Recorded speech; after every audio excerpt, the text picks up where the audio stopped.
Hello, how's it going? What's up? Doing good. First episode of Basement Talk, and we've got Aly and Anthony with us. How are y'all doing? Good. Fantastic, man. Very Yeah. excited to be here. Thank you so much for having us, Tony. So how's the weather been where y'all are at? Because I'm in Georgia, and we've been having a lot of snow and ice, which has been pretty brutal for us. Have y'all been having any of that where you're at? Yeah, in Tennessee, we had a ton of snowfall yesterday, Yeah. but it's already clearing up, so not too bad. No ice, thankfully. Yeah, they actually called off school yesterday, so I got a day off, which was nice. Heck yeah. Ooh, that's Yeah, always nice. always enjoyed the snow days when I was growing up, going outside playing in the snow. But I haven't even been out in the snow at all this time. I'm not a big fan of it now. Yeah. Well, it's more fun when you have someone there with you, because I even had that same thought. Like, if I was with Anthony, I'd be like, oh, we can go have fun in the snow and enjoy it. But when it's just me, I'm like, I'll just, Man, Right. like, too cold and too much of a hassle. You don't feel like building a snowman or anything? I don't. No, I remember, when I was in high school or even middle school, looking at that, what was it, the public access channel or the news channel, whichever one showed the school closings coming up. I Oh would yeah, be exciting. praying, Me please too. my channel, or please my school, please my school. Let Yeah. it be closed, let it be closed. I remember that too. Like 6 a.m., like I'd have the TV on, the banners going. I'm like, okay, waiting for my school. Yeah. Right. Like, But Anyways, no, out man. here in Michigan, it has been Oh, Michigan, snowing, of course, right? snowing quite a bit. Yeah. Yeah, I can see Michigan probably getting a lot of snow. Oh yeah, Yeah, definitely. it doesn't really happen very often down here in Georgia. here Uh, either. not in Tennessee either. No. No. But anyways, it's good to have both of y'all with us. Now, one of my goals for the new year was to start doing more live streams. It's been a long time since I've done them. I did it with Mid Evolution. I took my turn twice and had a good time. But I thought, hey, I'm going to just start my own thing, try to get more um, involved with having more live streams and more of the community on my channel. I'm doing more than just my unwrapping videos. So I appreciate y'all being my first guest. Hopefully, we'll have a good time tonight. I do have some digital codes I'm going to be giving away throughout the evening, um, just kind of celebrating my 10K subscribers that I Yeah. reached. So I was very happy that happened at the end of the year. Congratulations, Tony. Thank you. I appreciate that. Congratulations, man. For And real, I'm going to that's a have a huge 10K milestone. live stream. And I thought, well, I don't want to just have one live stream. I want to kind of make this a continual thing. So I thought, I'll just have like a little conversation type live stream, maybe once or twice a month. So definitely appreciate y'all volunteering to be my first guest. Yeah, Absolutely. it's an So let's honor. go out. Let's go check Happy. in the chat to see who else showed up tonight. I know I've seen Stacy from Acres of Movies. I'm here, which asks a question right off the bat. What is your favorite body switch or professional standing switch movie of the 90s? Do y'all have any kind of answer for that? So I don't really remember too many personally. I remember, if this is what I'm reading, I'm thinking more of like Freaky Friday when I was growing up with Right. Jamie, with who was, I can't even remember who was in Freaky Friday. I know that The Jodie original Jodie remake. Foster was in it Yeah, as that's the who's girl, in the but original. I can't remember who the mom was. I don't know either.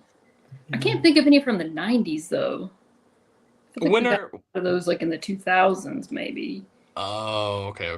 Because when was it's 13 going on 30, right? That's the That's another one.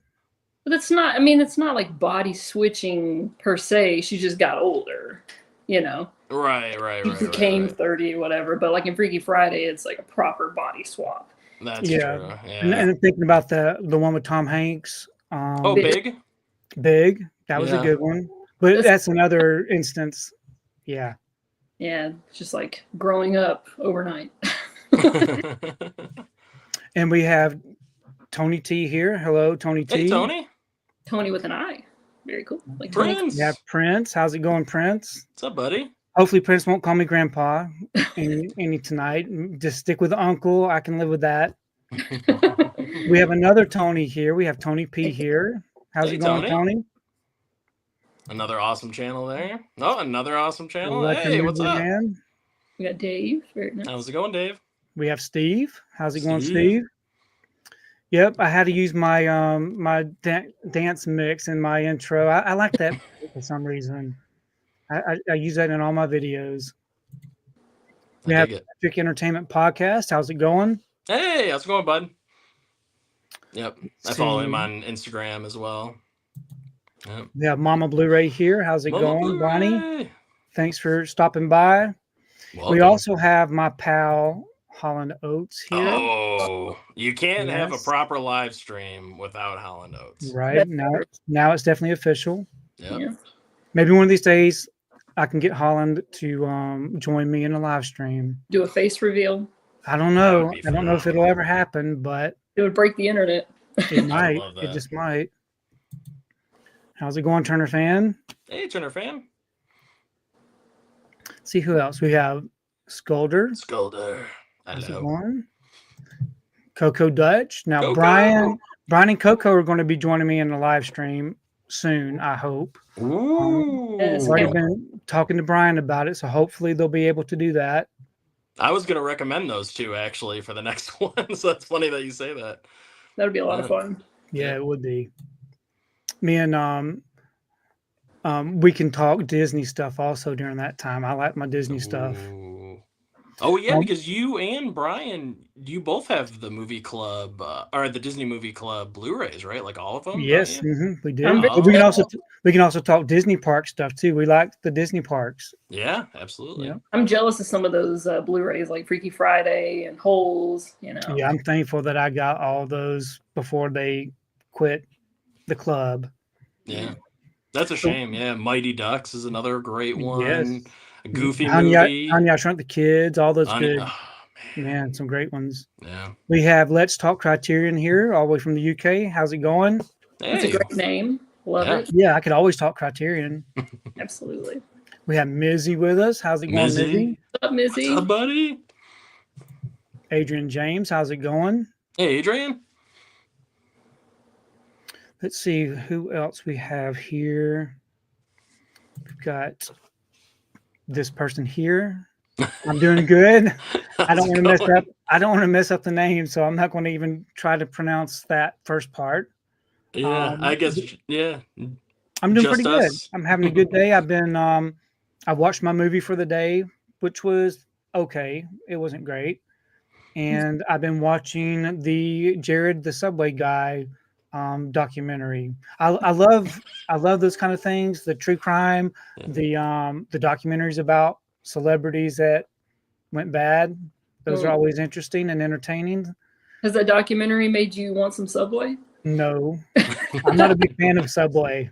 Oh, I used to like Subway, but they've changed a lot over the years.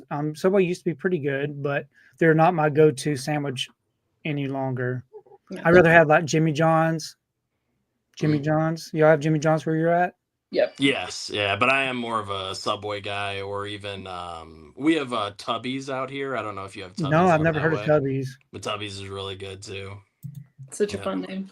Yeah, I know we always like to talk about food on Instagram. I know we talked about Culver's. Oh yeah. Culver's is Yes. really good. Can't wait to have more Culvers next week when I'm in Michigan. I'm so excited. Yeah. Yeah. Oh, so you're heading to Michigan next week? Yeah. Yeah. Next Okay. Thursday. Is there any you celebrating anything special or just a trip? Just a trip. Yeah. Yeah. We are going to go catch the Wolfman, Oh yeah. or just Wolfman, and we're also going to go see the Goonies because it's the anniversary. Oh, that'd be fun. That'll be Yeah. so. Yeah. Can't Very wait for good. that. So we have Movie Warehouse here. How's it going? Hey, Warehouse, what's up? We have Double Feature Podcast. Hey Mika, Kira. Hopefully y'all are doing well. We got the twins. I never did figure out what the twins are watching during the month of January. I don't know if I ever saw anything posted. So if you want to put that in the chat, I would love to know what kind of theme y'all are doing this month. Yeah, they're always watching some really cool stuff. I mean, Yeah, they are. I loved it when they did their videos with the different television series that they had been watching. mhm. I love catching those. It's always fun to be able to chat with people and watch the same TV shows that they're currently watching or the streaming show, just to have conversations about it. Absolutely. Now, as far as theme month, I am doing the Arrow video theme month in January. So I've been watching a lot of Arrow titles, a lot of stuff that I've had sitting on my shelf for many years, and some stuff I haven't really cared much for.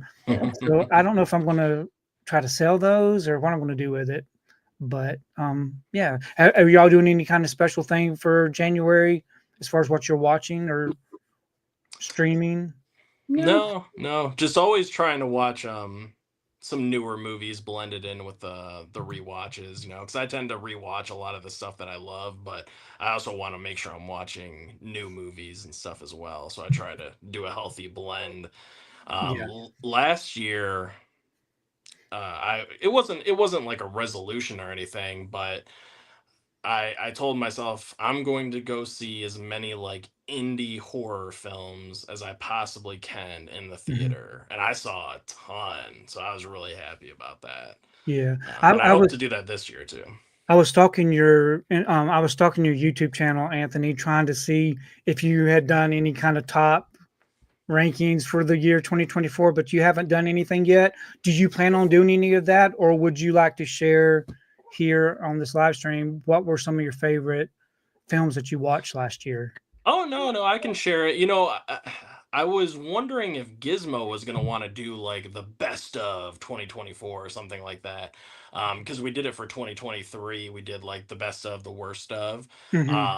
But he's been really busy, so I don't know if Right. we're gonna get around to it or not. But no, my favorites have been Late Night with the Devil would be number one, then The Substance, then Heretic, then Strange Darling, and then I would go with Immaculate. I think those are my top five. So How about you, Tony? I've seen I've seen 4 of those 5. I never got around to seeing The Heretic yet. I wanted to see it, but it was not in the theater very long at all where I'm at. And so I missed it in the theater. But yeah, Aly, what were some of your favorites? Well, 2 of my favorites he mentioned. Okay. But yeah, The Substance was number 1. And then Terrifier 3 was number 2. And then Strange Darling.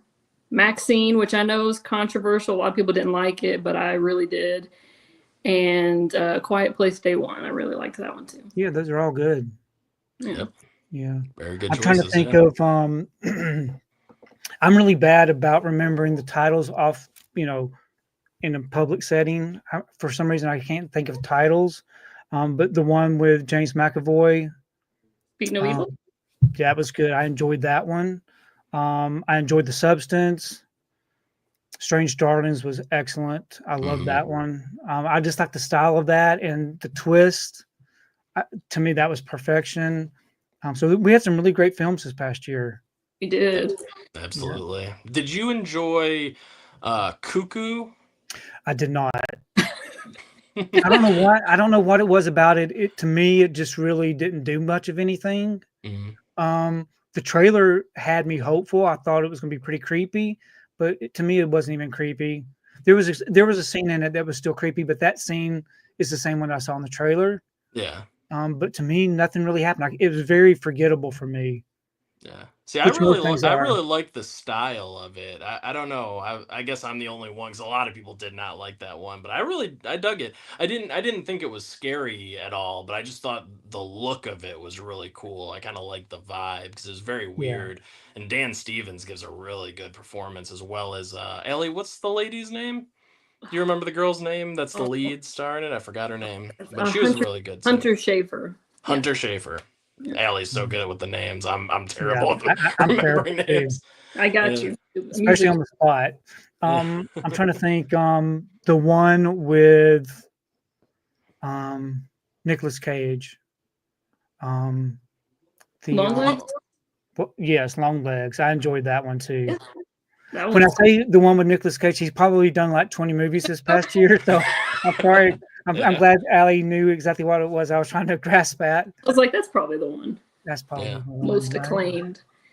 Yeah. Long Legs was solid. I dug it. The first time I watched it, I wasn't sure how sold I was on the ending because it kind of just seemed like a bit of a cop-out because there's really, at the end of the day, it doesn't feel like there's much of a mystery to be solved. It kind of just oh, it's this. I don't want to spoil it for people that haven't seen it, but you know what I mean. It just Right. kind of gives a Yeah. I yeah, love but I the still dig it. I still really love the vibe of the yeah, me detective too. story yeah. and the Mhm. cinematography and Oh the yeah. scene in the barn with the flashlights and all you can see are the flashlights. I love all that stuff. Yeah, it was creepy enough. Yeah, very atmospheric. And then what did you guys think about In a Violent Nature? Oh, I love that one too. Yeah. Yeah. It was Yeah. very I wasn't sure exactly what I was going so the theater so when I go to the movies I go after work. So this is between four, start times are about between 4 and 5, and there's nobody in there. So a lot of times I watch movies alone, which I like that. No interruptions. Yes. So nobody was in there, and they had it showing in a little bitty small theater. Yeah. And it started off kind of weird, but I really liked where it went. I thought it was very original and really enjoyed it. You're very lucky. I had kind of the opposite experience when I saw it. I didn't think there'd be many people in there, but it was pretty full and people were really annoying. So it Yeah. definitely took away from the experience. Yeah, that's what I don't like about crowds is for whatever reason they think they have to be on their cell phone the whole time, and it's very distracting for me. In this one, they were just making comments, talking during it about the movie, just talking out loud. I'm like, why? Why? Are you... It's such a quiet movie. It's like, right? Yeah. Oh, please. Yeah. That's a It shame. was grown adults too. It was a couple. Right, they usually are. Yeah, it's usually the grown adults that give me the problems. Yeah. It's good to see Nikki here. How's it going, Nikki? Hey, Nikki.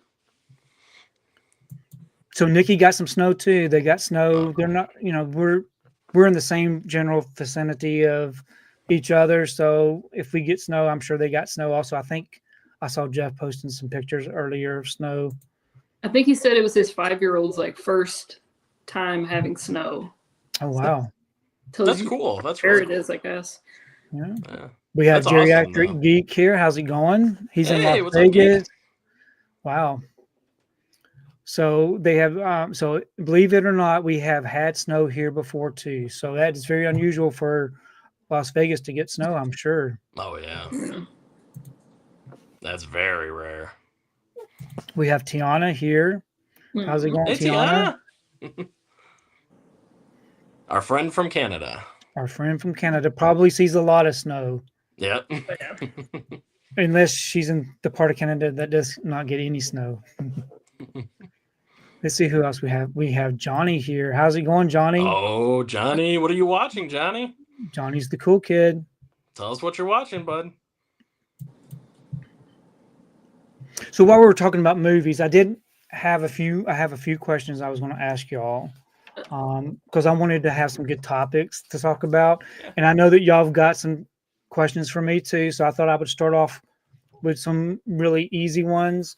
And these could be things that maybe you've been asked before on other people's channel, but not everybody that's watching this live stream have seen those live streams. So what was the first movie that you ever saw that made you fall in love with movies? Now, Aly, I have an idea about, I know some of Aly's favorite movies because I've heard her talk in different live streams, but what would that one movie be for you, Aly? Well, it's between two. It's like my earliest memories were watching The Wizard of Oz and Willy Wonka and the Chocolate Factory. Okay. Those were the ones that I just thought were so magical that I just watched over and over again because they're just beautiful. Yeah, very colorful. Yeah. So did you like the remake of Wonka with Timothée Chalamet? I did. It was enjoyable. Like a prequel, I guess. Prequel, right? Exactly. Yeah. Yeah. I think they did a really good job with that. They didn't ruin anything for me, and me and my wife really enjoyed seeing that one in the theater. Yeah, I loved that one in the theater. It was so vibrant and fun and just like made you feel good when you walked out, Yeah, exactly. It was a feel-good movie. And I guess the same way would go with The Wizard of Oz. So I assume you went and saw Wicked. Yes, I did. Did you like that? Loved it, yeah. You loved it? Okay. Did, yeah. Yeah. But I had a feeling about it going in. Oh, did you? Yeah. What about you, Anthony? That Wicked guy really made a lot of money. A lot of people went out to see it and support it. Did very well. Yeah. For me, it would definitely be the Disney movies like Beauty and the Beast and Bambi and just a lot of those early Disney releases back then. Like that for me, that's all those ones I absolutely loved growing up. And then eventually I would go from watching those to Pixar. So you got like Toy Story and Monsters Incorporated and all those ones. So a lot of Disney and Pixar when I was a kid, loved those. So what got you into the horror movies? And the horror movies, I started watching. I would go to Blockbuster, and I think a lot of it was just seeing that VHS cover sitting on the shelf at Blockbuster, and I'd be like, "Ooh, what's that?" And I remember one of the first ones that I can actually remember is the Leprechaun. Oh, All of those Leprechaun movies. And yeah. that was at an early age for sure. I mean, I couldn't have been more, I was probably like 10 or something like that. And I loved those. All the tiny killers, Leprechaun, Puppet Master, Chucky, Ghoulies, all those little guys, all the little killers, were my favorites. So I Okay. would say Blockbuster is kind of what got going into there, and seeing all those VHS tapes and everything really got me into horror. Yeah. What, Aly, are you a big fan of horror? Oh yeah. Yeah, you like it. But I don't know. I don't think I was a big fan of it like as a kid. I mean, the earliest horror movie that I remember loving was probably Blade because of how gory it is, and like vampires and stuff. But I always credit House of Wax, the remake, being kind of the one that made me like really love horror. Yeah. And then it was just off to the races from there, just watching as much as I could. So. Yeah, my mom used to take us. So we always, as a family, would go to the movies growing up. A lot of it was in the drive-in, and we would see a lot of the Disney stuff. But I do remember as we got older, my mom would take us to go see Friday the 13th and Halloween, all these horror movies in the theater, which I loved. Because you had to be a certain age to be able to do that. And she would take us as kids, probably just trying to get us out of the house and trying to, spend time with us in a way, because she worked all the time and my dad worked all the time. As kids, you don't really understand why it is that your parents are always at work and work and work, because it's hard to raise a family and not work, right? Yeah. So No, whenever absolutely. we did go off, we would go to the movies and stuff. So we had a really good time growing up with horror movies and the Disney stuff. That's really cool. I would also say, when I was a kid, and I told this story on KB's channel, but my parents had always scared them in a way because I was so young. But from the moment I could walk, I would go grab, the VHS tape of one of my favorite movies, usually Bambi, because that was the one I loved the most, but it could have been Dumbo or Pinocchio or any of those too. And I would go and I would take the VHS tape, I would pop it in the VCR, and I'm telling you, very like a little kid, like I would go take that VHS tape, pop it in the VCR, sit there with like my little sippy cup and snacks, whatever I had, and I would just sit there and watch it. So I loved film from like such a young age. I was just like hooked on movies. I can picture you kind of standing in front of the TV with that sippy cup. Yeah. And putting the videotape into the VCR. Yeah. That's probably why I can picture that so plainly. Because my kids would do the exact same thing. We would buy the videotapes for all the Disney films with the kids, and they would help themselves to putting it in. They loved the Winnie the Pooh TV. There was some Winnie the Pooh VHS tapes that they would watch. But yeah, they just help themselves to the movies.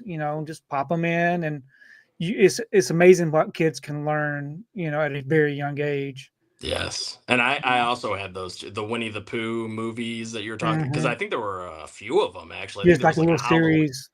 Yeah, there was a series. Yeah, and there was also those I loved, and the Scooby-Doo movies. Oh yeah, also. Definitely. Oh, those were the one where they're like racing in the cars, and it's like Dracula and the Wolfman and Invisible Man. They're all racing in those cool cars, and then the one where they go to the school, the Ghoul School or whatever. Oh, yeah. I still remember it. It had like the orange VHS cover. Yeah, they did some really nice VHS tapes. Yeah. Yeah. So I'm thinking that you and Aly are probably about my kids' age.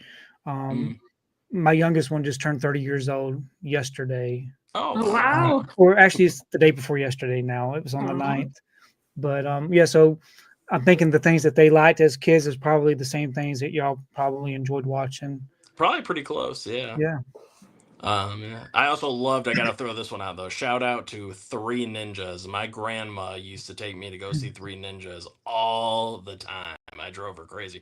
I mean, I probably saw that movie, I don't even know, like, 5, 6 times in the theater. Really? Because she would, every time she would ask me, like, oh, because, I would go and visit my grandparents, and then my grandma would always want to treat me and, take me to go see a movie. Like they would babysit me when I was a kid if my mom and my dad were at work, So my grandma would be like, oh, you want to go see a movie? And I would always say Three Ninjas every week, Three Ninjas, and she would take me and get me a frozen Coke, and it was such a great time. Oh, that's good memories. Yeah. So Stacy's got some examples of the 90 ones that she was talking about: House Guest and Taking Care of Business. Have y'all seen those before? Yes. See, I've never seen those either. Yeah. I've heard of House Guest, but I haven't seen it. It's been a long time, but yeah, definitely. Fun memories. A lot of fun memories there. Now, Aly, did your family have a VCR with videotapes and stuff? Oh yeah. Oh yeah. Did you keep any of those, or did y'all get rid of them like at yard sales and things? No, I do still have a bunch of them. So I think my dad was wanting to get rid of them. And I took a lot of them off his hands, which I actually have some of them back here. I kept the ones that are like my absolute favorites that I could show. Yeah, these were essentials. Well, one of these is not from our personal collection, but so we'll start out with, some absolute cinema. Little Austin Powers. Oh yeah. I love it. We got some School of Rock. Oh, that's a good one. This one, which I'll actually be showing Anthony on the next trip. Oh, Selena. Such a great movie. It is. I have not seen that one, so I look forward to it. This masterpiece here. I've got that one. This great one. Yep. Ooh. And this is not the VHS that I had growing up, but oh, that's a nice one. That's cool because it opens up and has a little booklet and stuff. It's really cool. That's gorgeous. What's on the back of that one? What's on the back of that one? Ooh, you got some cute little pictures of everybody. Yeah, that's really nice. The greatest fantasy film of all time. That's what it says on here. Now, I know that you really enjoy Grease 2. It's probably one of your favorite musicals, maybe? Just a little bit, yeah. Just a little bit? Just a little bit? I never... big poster over here or anything. Right? I need to give it another shot. I don't know. For some reason, I love Grease because that was what I watched. Oh, yeah. I've tried watching Grease. I've watched Grease 2 once, and I just wasn't a fan. I don't know what it was about it, but I probably just need to give it another watch. To me, I guess you're trying to compare it to the other one, and it's really totally different. I mean, there's some similarities about it, but Danny and Sandy, I want them in the movie. You know what I mean? Mm-hmm. Yeah. Give it one more try, Tony. Give it one more try, yeah. And by the way, this is as well as a kid, but what is that one? Is that that's House Guest. Oh, okay. There we go. House Guest. Okay. With I've never seen it. With Sinbad and Phil Hartman. Yeah, it's a fun. And just those two, I'm already sold. Yeah. Yep, that'll be a crazy movie. So we have Jeff here. How's it going, Jeff? Hopefully Jeff is inside warming up from playing out in the snow all day. Yes, building snowmen with his son and the rest of the kids and everybody, because it's a good time, man. So I'm actually surprised you didn't like Grease 2 more. I mean, I get it because Grease, I have a lot of nostalgia for it and stuff, but I feel like the writing for Grease 2 is way better, like more tasteful. Grease has a lot of like really crude, like just, I mean, Grease 2 is suggestive as well, but I feel like it's more playful and it's more like fun. I do remember sitting through it just thinking about Grease though the whole time, and I'm thinking, okay, this isn't the same. And in my mind, I just couldn't get out of that. So I do definitely need to watch it again. I do have still in the collection. I didn't get rid of it. So I do need to revisit it. Now, I did watch the Grease live that they aired on TV a couple of years back. Did you see that one? I did. It was really impressive. Yeah, I really enjoyed that one too, but it was more like Grease because it was what it was, you know.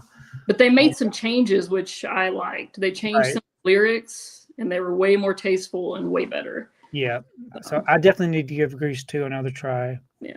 The way I think about it is it's just like a different class at Rydell. Right. It's like a similar concept, you know, like opposites attracting kind of, but I feel like there's a better message in the second one. And I think the characters are way more fun and likable. Yeah. And cool. But plus Michelle Pfeiffer's in it. She's amazing in that too. She's the coolest. Yeah. With her shades. Right. She's one of the few female characters that I like really love. Because most of the time I feel like I'm more drawn to the male characters because they're more like interesting or fun. But she's like a really well written and cool female character that I love. So Stephanie Zanoni. So we have another one here. Let's see. So you can only watch one movie forever and can only watch that one and do nothing else but eat, sleep, etc. and watch that movie. Do you choose Look Who's Talking or Species or Havana? To me, I would have to say Look Who's Talking because that's the one I enjoy the most. Yeah. I love the Look Who's Talking movies. Me All too. of them. I need to revisit those. It's been a long time. I wish we had a really good release of those. I don't know why we haven't had something.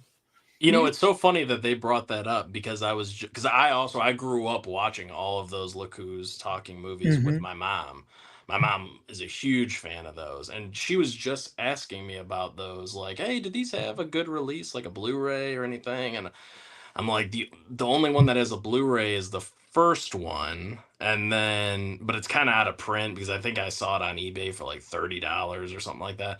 And then the other two are only on DVD, and I think there's like a double pack of the first two, and then I think there's a triple pack with all three on DVD. And I don't know, they need a better release. Yeah, they're fun to watch. Yep. We have KB here. How's it going, KB? Hey, KB, what's up, man? It's good to see you here. This is like a sequel to his stream that he did with us. I know that's what it feels like. Like last February. This is the Grease 2 of your Grease with KB. There you go. There you go. Yeah. Let's see if there's anybody. We have Corey here. Ooh, what's up, Corey? We'll watch the replay, but thanks for stopping by, Corey. Yeah, man. Corey's been really busy on his channel. He's the live stream man now. He's really going at it. Yeah. And he's uploading some shorts too. Yeah. Yeah, I've been loving those videos. Yeah, those are really Corey's fun. killing it. Yeah. And look here, we have Cody here. How's it going, Cody? Cody! What's up, buddy? Wild Nights with Uncle Tony. $5 super chat. Yeah.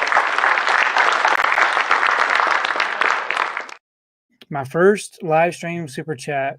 I really appreciate it. That's awesome. Thanks for stopping by. We chat on Instagram, so it's always good to see him in the live stream. Maybe one of these days he'll want to come on and be a guest. I don't know. I don't know if I'm good enough for that, but we shall see. You definitely are. Absolutely, man. Cody is another like awesome supporter of like everybody's channels. He's kind of like Holland in that way, where he's just like all over. I see Cody in everybody's live streams for the most part, and he's just such a nice guy. I talk to him on Instagram all the time as well. And he's so cool, and he's just I love how positive he is too. Oh yeah, he's always positive. If he was ever negative on anything, I don't know what I would do, because it's just like I don't think I could handle seeing Cody sad. Yeah, that'd be too much. He did a video the other day about the Simpsons, and he got the Moe's phone from the Simpsons, and he got the talking Krusty doll. He did a really good video of that. I really enjoyed it. It brought back a lot of memories. I love the Simpsons. Are y'all big fans of the Simpsons? I liked it quite a show. I liked the movie, but I didn't really watch the show very much. Oh, really? But I enjoyed the movie. I thought it was fun. Yeah, I liked it growing up. I watched quite a few of those seasons before I kind of just fell out of it, but I watched a lot of it growing up, because that was the original, like before South Park and before Family Guy, it was The Oh yes. Simpsons. And yeah, I always enjoyed all of those characters, and especially the Treehouse of Horror episodes, right? Or is it Treehouse of Terror? Treehouse of Terror. Treehouse of Terror episodes were so good. I love those. Yes. Definitely check out his video though. He did a really good Yes. job. It was fun. His videos are always fun, entertaining, creative. He really does a great video. He's hilarious. He is. So his comedic timing's just brilliant, you know. So Turner Fan 77, what's your favorite Tom Cruise movie? So who would like to choose that one?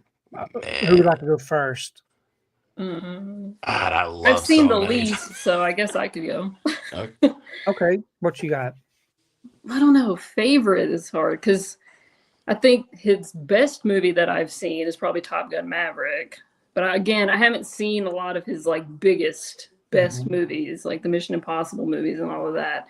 But my favorite, I don't know. What I'm thinking of is Rock of Ages, but it's not because Really? I mean he's good in it, but that's like the movie that comes to mind. I might be forgetting some. Yeah. Have you ever seen Last Samurai? I have not. Oh, that's one that you should definitely check out. It's really Is good. he like super young in that? Or I mean, something else? He's not super young, but it's a great film. You don't really hear many people talk about it. Just a really great story. I also love Top Gun. I grew up in the 80s, so Top Gun was a big deal. I wasn't a big fan of Risky Business. Yeah. I love The Outsiders. What else? Anthony, Okay, what do you think? I can tell you right now, I love Collateral. Oh, that's excellent. Yes. And I think that's such a great performance by Tom Cruise because he actually plays a villain and he like never does that. So it's so great seeing him Oh, as a it is villain. good to see him as a villain. And he's got the silver hair, so he kind of disguises himself a bit, you know, so you don't see Tom Cruise necessarily. And then also A Few Good Men is an Oh, that's excellent excellent. film. Yes. Demi Excellent Moore, courtroom drama. Kevin So Bacon. good. Yep. Yeah. Yep. Also, Tropic Thunder. Gotta throw that one out there. Oh, I've never yeah. seen Tropic Thunder. I still need to watch that. What? Oh, it's so funny, Tony. Oh, man. It really How's is it going? hilarious. Do you have Hey! didn't Kino release that? Yeah, I've got the movie. I just haven't taken the time to watch it. Oh. I'll be And interested to see what you think of that one. Thanks, Oh. Tiana, for the super chat. That's very nice. Oh, I need to play this super chat. Thanks again. Gotta play the clip.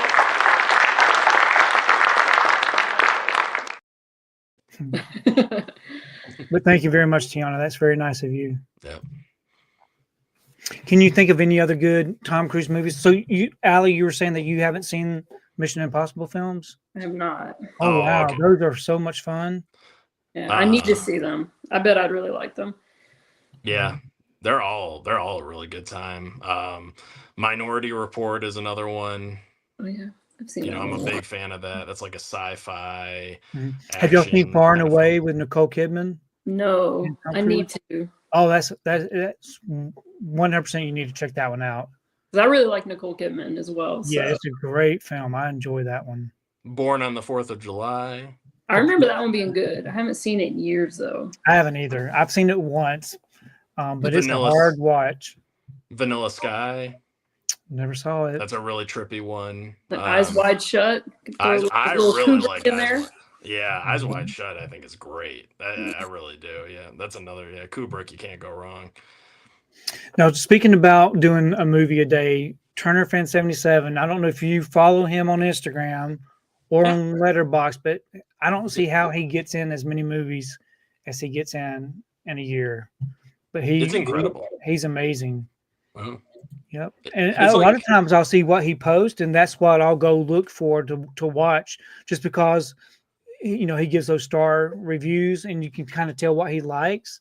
And a lot of the times I'll just take those off as recommendations, and that's what I'll watch. And I found a lot of good films that way, of something that I've never heard of or checked out. So That's awesome. it's always good. I do follow him on Instagram, and it seems like it's every couple days where he'll post 4 new movies that he Right. watched, and then he'll rate each one of them. And yeah, I agree. Same thing. It's like you can find a lot of good recommendations just from him doing that. So Plus, follow him on Instagram. he likes Jimmy John's too, better than Subway. Now, hopefully, this isn't. Hopefully, I'm getting really behind on this chat. I think because we've talked about Subway and Jimmy John's a while back. Yeah, we did. The war continues between Jimmy John's and Subway. Yeah. Do y'all have Firehouse subs where you're at? I've tried them a couple of times, but I don't like. They kind of get soggy, because they heat all their sandwiches. Yeah, I know exactly what you're talking. I've had them I think twice, and they were just okay. I wasn't blown away by them. And then I don't know. I'm trying to think of other. Well, we probably need to move past that anyway. But there's some good sub shops. There's a lot of good ones out there. Yeah.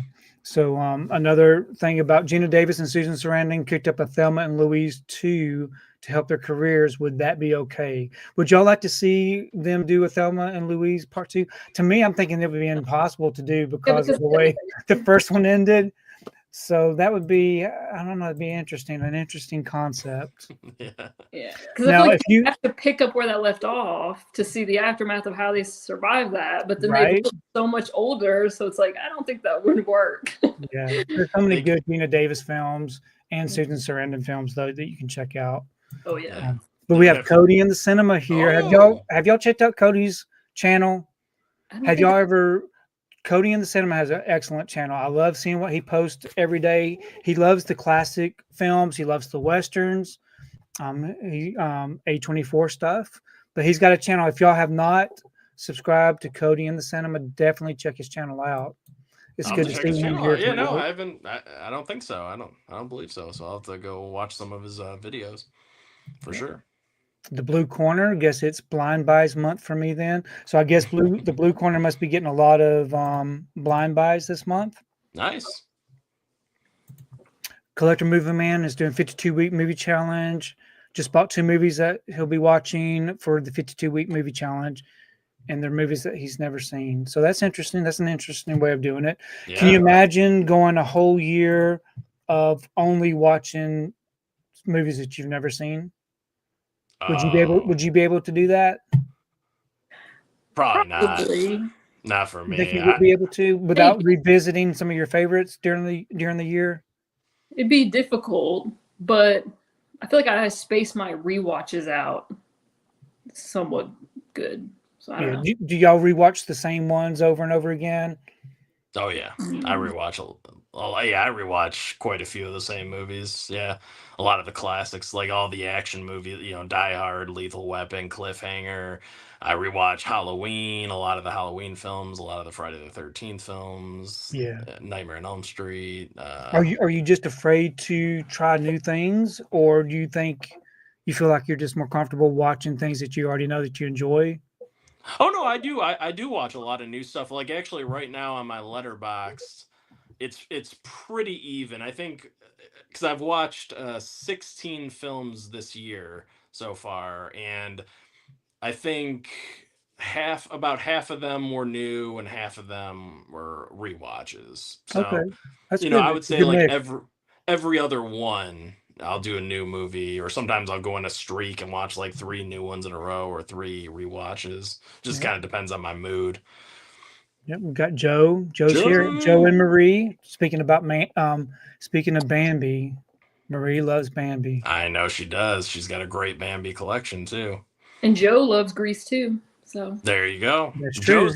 Joe's the man. He's another really nice guy. I'm always excited when he's on a live stream because he's just fun, to listen to. Yeah, he is a lot of fun. He cracks me up. He has very first taste in movies as well, which is fun. He loves his Hallmark movies too. Yeah, he does, and he likes to throw slipcovers around unsolicited. I have to cover my eyes when he does that because I can't watch the horror. Yeah. But we have PMAC Movies here. How's it going, PMAC? PMAC always getting the deals. If you're not following PMAC on Instagram or checking out his channel, definitely check him out. I like his little dog icon I there. know, it's so cute. Yes. Yeah. I want to say the dog's name's Layla, if I'm not mistaken. Oh, Layla. Nice. Let's see. Let me see if I can catch up with some of this. Without any dead silence. The dead air. I know. It's the thing you always fear is dead air. So, favorite scene in Commando. Won't y'all talk about that as I go down the list there you here? go. Commando. I've only seen Commando once. Me too. So I can't really think. I don't really remember. I want to say at the very beginning, he's carrying something to town, like a huge tree. Yeah, that's the one that comes to mind for me. Yeah, I showed that movie to Aly for the first time during one of our visits. And I think you had a pretty good time with Commando, right? You liked it? Yeah, it's just a fun action movie. Yeah, so we'll leave this to you, Anthony, because you've seen it the most, so you probably know more of the scenes. Yeah, I love it when he snaps the guy's neck on the plane and then say, "Oh, don't disturb my friend. He's dead tired." Oh, so Anthony can talk about it and he can do the voice. Yeah, yeah, very terrible impression. It's not nearly as good as Durant Cinema. Oh my gosh, I love his impression. How's it going, Humble Columbus? Hey, what's up, man? That's a cool name too. It is. Humble Columbus. Collector Movie Man was not a fan of Long Legs. Ooh. Oh wow, yeah. He's like, it was stupid.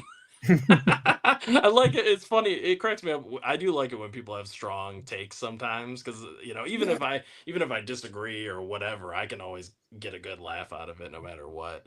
I don't know. Some people do a good job with that. Hey, Xteen. What's up? I am so far behind. We have Dimension Scott here. How's it going? Hey, Scott. What's up, Dimension? Ezra said hello too. I don't know if you could hear that. Hey, Ezra. We have Wild Wrangler here. Wrangler. Lewis Twitcher, first time here. Thank you so much for being here on our first episode of Basement Talk. Basement Talk. So I was trying to think, okay, what would be a good title for this live stream for 2025? And Basement Talk just came to mind. So hopefully it'll stick around. I like it. Maybe be something consistent. Because it leaves it open. It's just like, oh, we're talking in the basement. Talk about anything, right? We don't have to just talk about movies, but exactly. We have Non-Praying Mantis here. How's it going? What's going on, Steve? How you doing, bud? Talk about Steve's collection. Steve's got an amazing collection also. Wow. Man, his collection. He's got that Hamburger Helper. The hand. The hand. From Talk to Me. Man, I always eyeball that thing when I'm on a live stream with him. Yeah. I gotta get one of those. It looks so cool. He's got that, and then he's got like the regular hand too. Yeah. From Talk to Me. He loves Talk to Me. He's got like all the stuff from that movie. And he's also a big Longlegs fan as well. He saw that movie like 3 times in the theater at least. He sees a lot of films over and over and over again, which is commendable. Yeah. He must have one of those passes where he can go. Yeah. Do y'all not have the pass? I've got the AMC pass, which comes in very handy. But I try to see different movies every time. But yeah, I can see where it would come in handy if you really want to. What I like about it is the fact that you can see IMAX movies, you can see 3D movies, and it's all the same price, which is really nice. Yeah, that's awesome. We have the Movie Attic here. The Movie Attic is another one. If you're not checking him out on YouTube, definitely do that. He's got a great channel. Really enjoy his channel. I'll have to play this back so I can go and subscribe to all these people, because I'm seeing a lot of new faces in the chat. A lot of these people I haven't even really heard of or seen in other people's chats, so it's cool. Right. Edward just got Arrow Video Waterworld 4K. I missed it when it was first released, so I went to eBay. Are y'all a fan of Waterworld? I've never seen it. You've never seen it? Mm-mm. I've seen it once. What's so bad about some films? Some films get a really bad rap, and people just never go check it out because of bad reviews or whatever. But a lot of times, if you'll watch a film that someone else hates, you might really enjoy it. So I try not to take that into consideration when I'm purchasing films. You know what the everything critics you just said could be applied to Grease too. Just saying. right, exactly. So, you know, the critics can be really harsh on some things that I really love. So Yeah. Yeah. So we have this question here. Any of you get anything from Blockbuster box sets? I did. Yeah, actually, I can show them off. I got them right here. Yeah, show them. Show them while I scroll Absolutely. through these. I have one, thanks to Anthony. He got me this beautiful Lost Boys hard box. Oh wow! Yeah.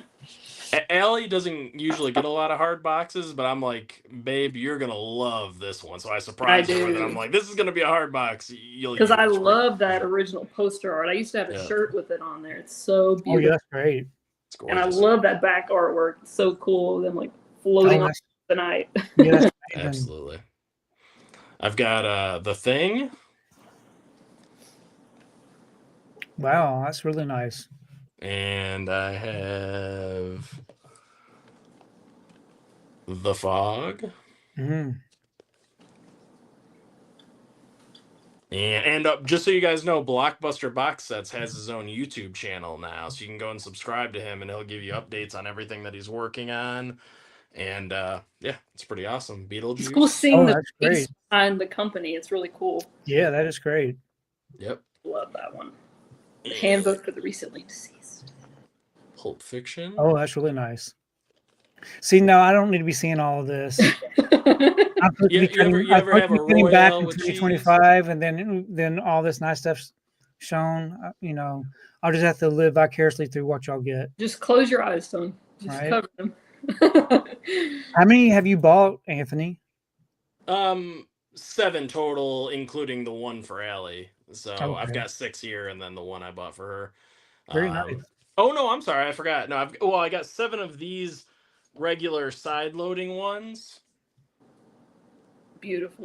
You know, they come out like this, and they can house your. Right. So you just get the box, and then you put your own physical media in it. Exactly, and then they just slide in.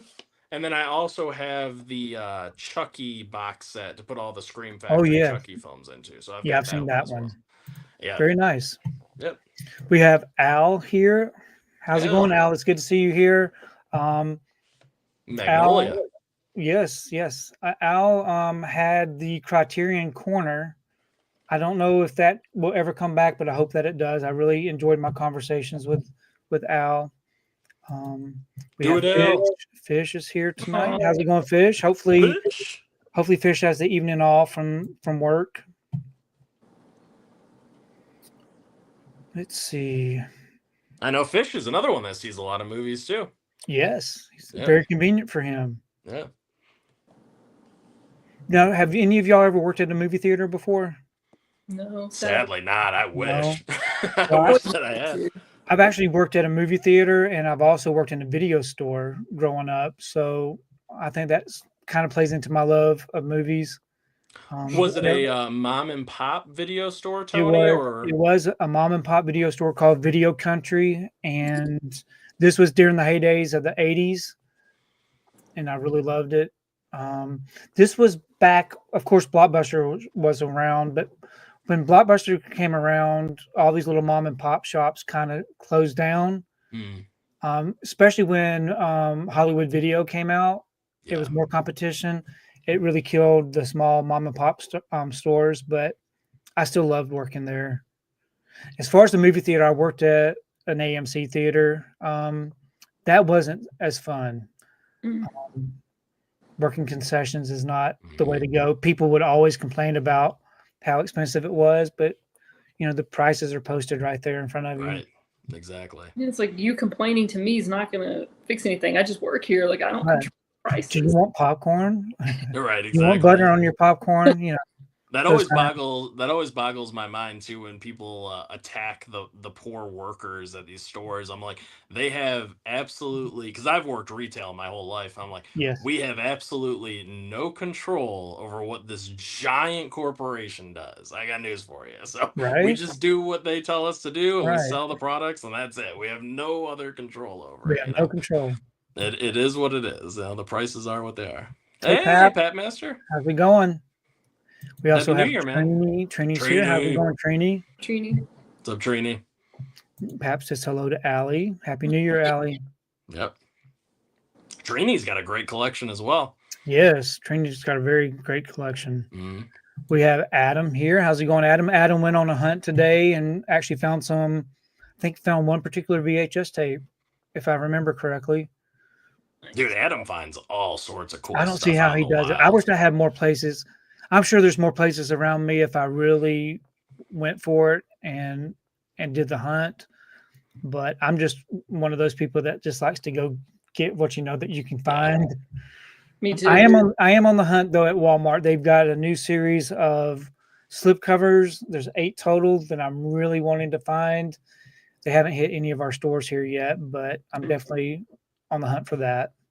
I actually posted a new slipcover Saturday video today. I've found all 10 of the Valentine red and black slips from Lionsgate. Really nice finger magnets. If you touch them, you can see your fingerprints on them. So if you're going to commit a crime in my basement, Right. do not handle the Lionsgate black and red slips. Those are really cool slips, though. I actually dig the DVD ones as well, and I know you don't collect those, but that My Bloody Valentine, the original, with that black and white slip, and then the red handprint. Yeah, that looks like a heart too, I think. If they would have done those with Blu-ray, I would have loved it. Oh yeah, they're so gorgeous. Hey Tiger Blue, how's it going? Good to see you here. Fish says to slap that like button. Hopefully people are liking what they're seeing. This is my first live stream in a long time hosting, so bear with me. I don't want to bore too many people. You're doing a great job, Tony. So Travis Media Madness. I literally have zero clue who any of you people are. The stream popped up in my recommendations. But thank you so much for taking the time to come check us out. Yeah, thanks for joining, We're just Travis. people that love watching movies, buying movies, collecting movies. Hopefully, with your name, Travis Media Madness, you're probably one of those people too. So it's really good to see you here. Yeah.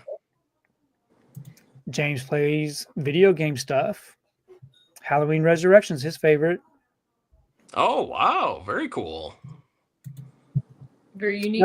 How often do y'all revisit the Halloween franchise? All the time. All the time? I watch Halloween 1, 2, 3, 4. I love Curse.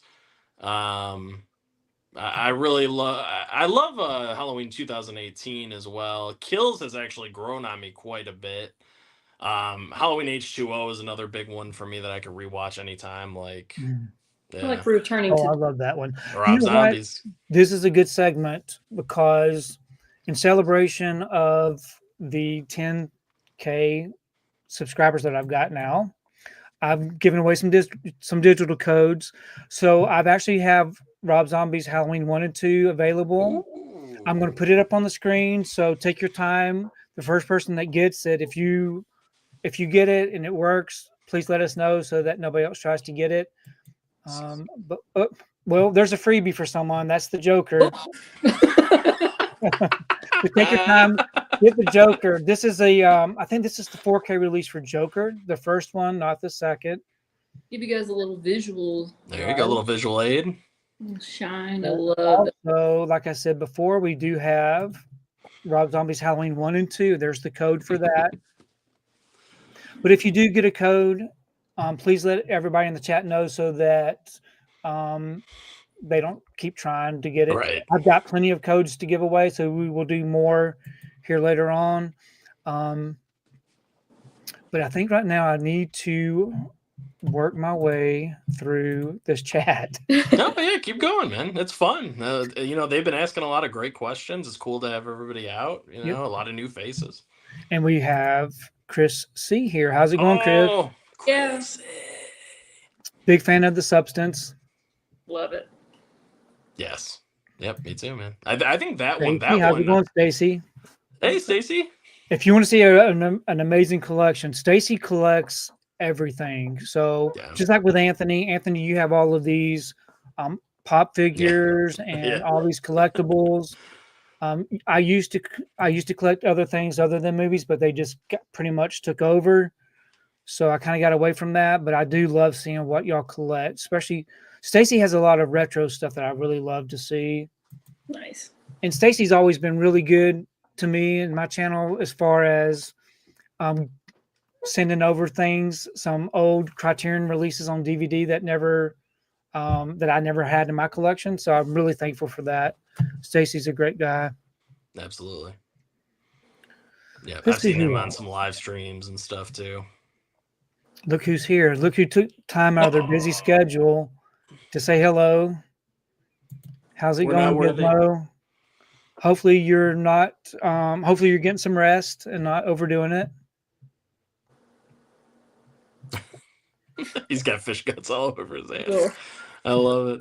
I love it. Gizmo's the man. Go check out Video Man and Gizmo. He's got a stream tomorrow, right, Tony?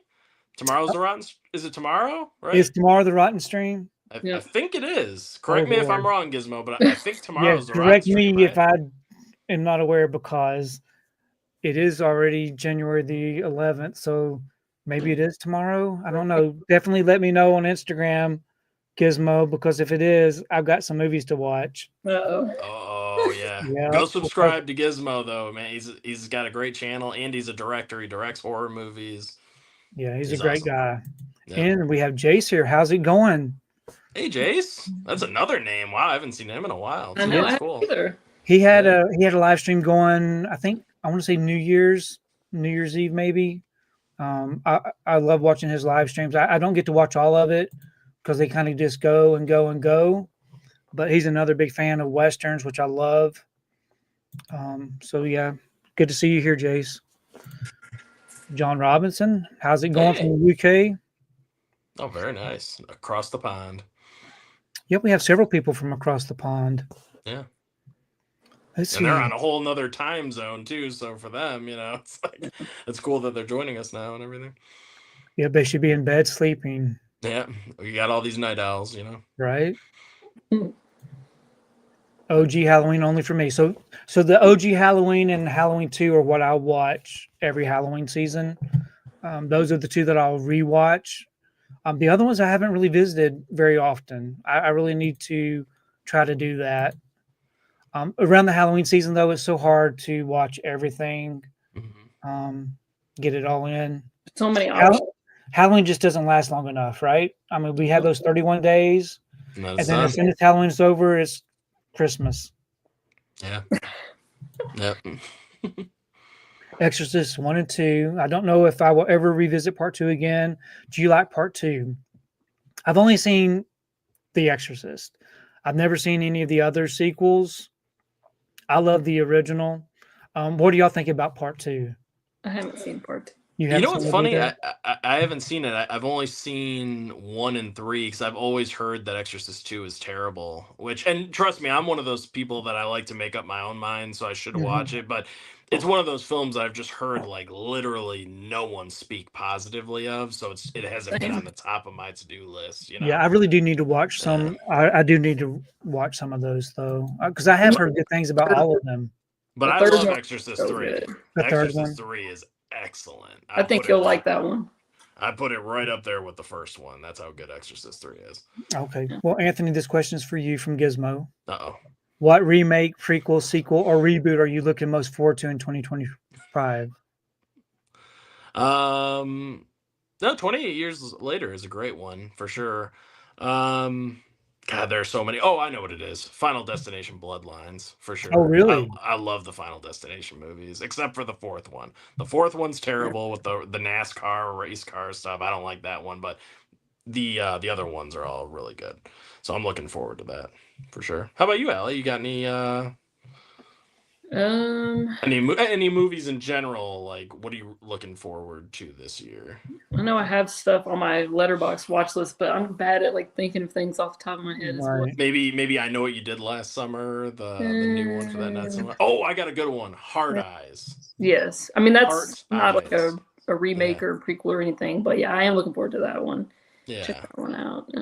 That's a new movie for sure. The new movie Companion, I'm looking forward to. Yeah. With Jack Quaid, I think that looks interesting. What is it? Companion? Mm-hmm. You know, I really don't you, Tony? look into the future to see what's coming out. I usually do it from week to week. A lot of times when I'm in the theater, I see a lot of trailers. I have seen a lot of good trailers for films coming out, but to be honest with you, I can't even remember anything about them. Don't even remember their title, but the trailers look great as I was watching it. So there are a lot of good movies that are coming out in 2025, but nothing that I'm really anticipating. Right. Well, Freaky Friday, I'm excited for that one. Yeah, now that is one that came to mind also. We have Ryan here. How's it going, Ryan? What's up, Ryan? Ryan just did a really cool stream talking about music. Yes. And he had a lot of great guests on there, including Corey, who was in the stream as well. So, yeah. Awesome. Are y'all a big fan of music? I assume that y'all are. Oh, yeah. Yeah. Yeah. I mean, Aly knows her music inside and out. I kind of hang out in the 2000s, like in that range or whatever. A lot of alternative rock from like the 2000s that everyone hates, but she has a great range of music that she loves. Yeah. See, and I listen to music, but I'm one of those. So I'm older. I do like the oldies. I like the things from the 80s. I listen to a lot of Christian music, some country music. So just a big mix of that type of stuff. Nice. That's really cool. Yeah, and that was actually one of my questions for you too. I was going to ask you about. Yeah, won't you go ahead? Won't you ask me a question? If you, cool. Okay, yeah. Maybe I'll be intelligent enough to be able to answer. All right. So the first one is, what is your favorite emotion that you like to feel from watching movies? So I know one of the emotions that I hardly ever get to feel is sadness or being something that kind of make me want to tear up. There's very few films that actually will make me want to tear up or make me sad. To me, I love being able to feel that emotion when watching a movie because they're very rare. But there are some really good movies. The kind that makes you kind of choke, you know what I mean? Yeah. Those movies are very rare for me. I love a good movie that can try to get me to cry. Okay. Yeah, that's a good question. Thanks. Yeah. So I guess I could give you some examples of movies that would do that. I don't know if you've ever seen Beautiful Boy with Timothée Chalamet and Steve Carell. Have you ever seen that before? I've heard of it though. Yeah, it's a good movie. I think it's on. I want to say that it's on streaming, maybe on Netflix. But that one choked me up. I think probably movies that if you're a parent and you have kids going through something traumatic, it kind of hits a parent differently, maybe. But yeah, there's very few films that will actually get me choked up. But I do like that feeling when that happens. A lot of those early Disney movies, like what I was talking about too, like Bambi and Dumbo and all those movies really knew how to pull at your heartstrings big time, because they loved killing off the mothers in those movies. Land Before Time, like so many of those films. And the fathers, like in The Lion King. Yeah, you're right. That's true. Traumatic. That scene so traumatic. They really got you to feel stuff back then. I'll tell you, with those Disney movies. Yes. And maybe that's why I love it so much, is because I remember as a kid, movies really tear me up like that. Of course, my Disney films growing up are different than your Disney films growing up, but they were sad. Like the Fox and the Hound, that one, like destroyed. The Fox and the Hound, man, I love that one. Oh man, that's brutal. Such a good movie. Yeah. So apparently tomorrow night is the Rotten stream, so that will be going on tomorrow night. You need to end the stream now so you can. I've got 5 movies to watch tomorrow, so it looks like I might be up all night. Jeez. But I will get them watched. We believe in you, even if they are rotten. So Travis Media Madness has not made a video in a long time. Yeah, I think it'd be great if you can get back on that. I would love to be able to see some more channels come up, wouldn't y'all? Yes, absolutely. Yes. Yeah, so definitely do that. That would be a good time to start back. Yeah. Keep physical media alive, keep watching movies, keep talking about movies. we love to see it. We love to hear it. You know. Yeah. So volumes of Mr. Magoo cartoon. I do not. I don't have any Mr. Magoo cartoons on DVD or VHS. I do have a majority of the Hanna-Barbera shows on DVD. I have a bunch of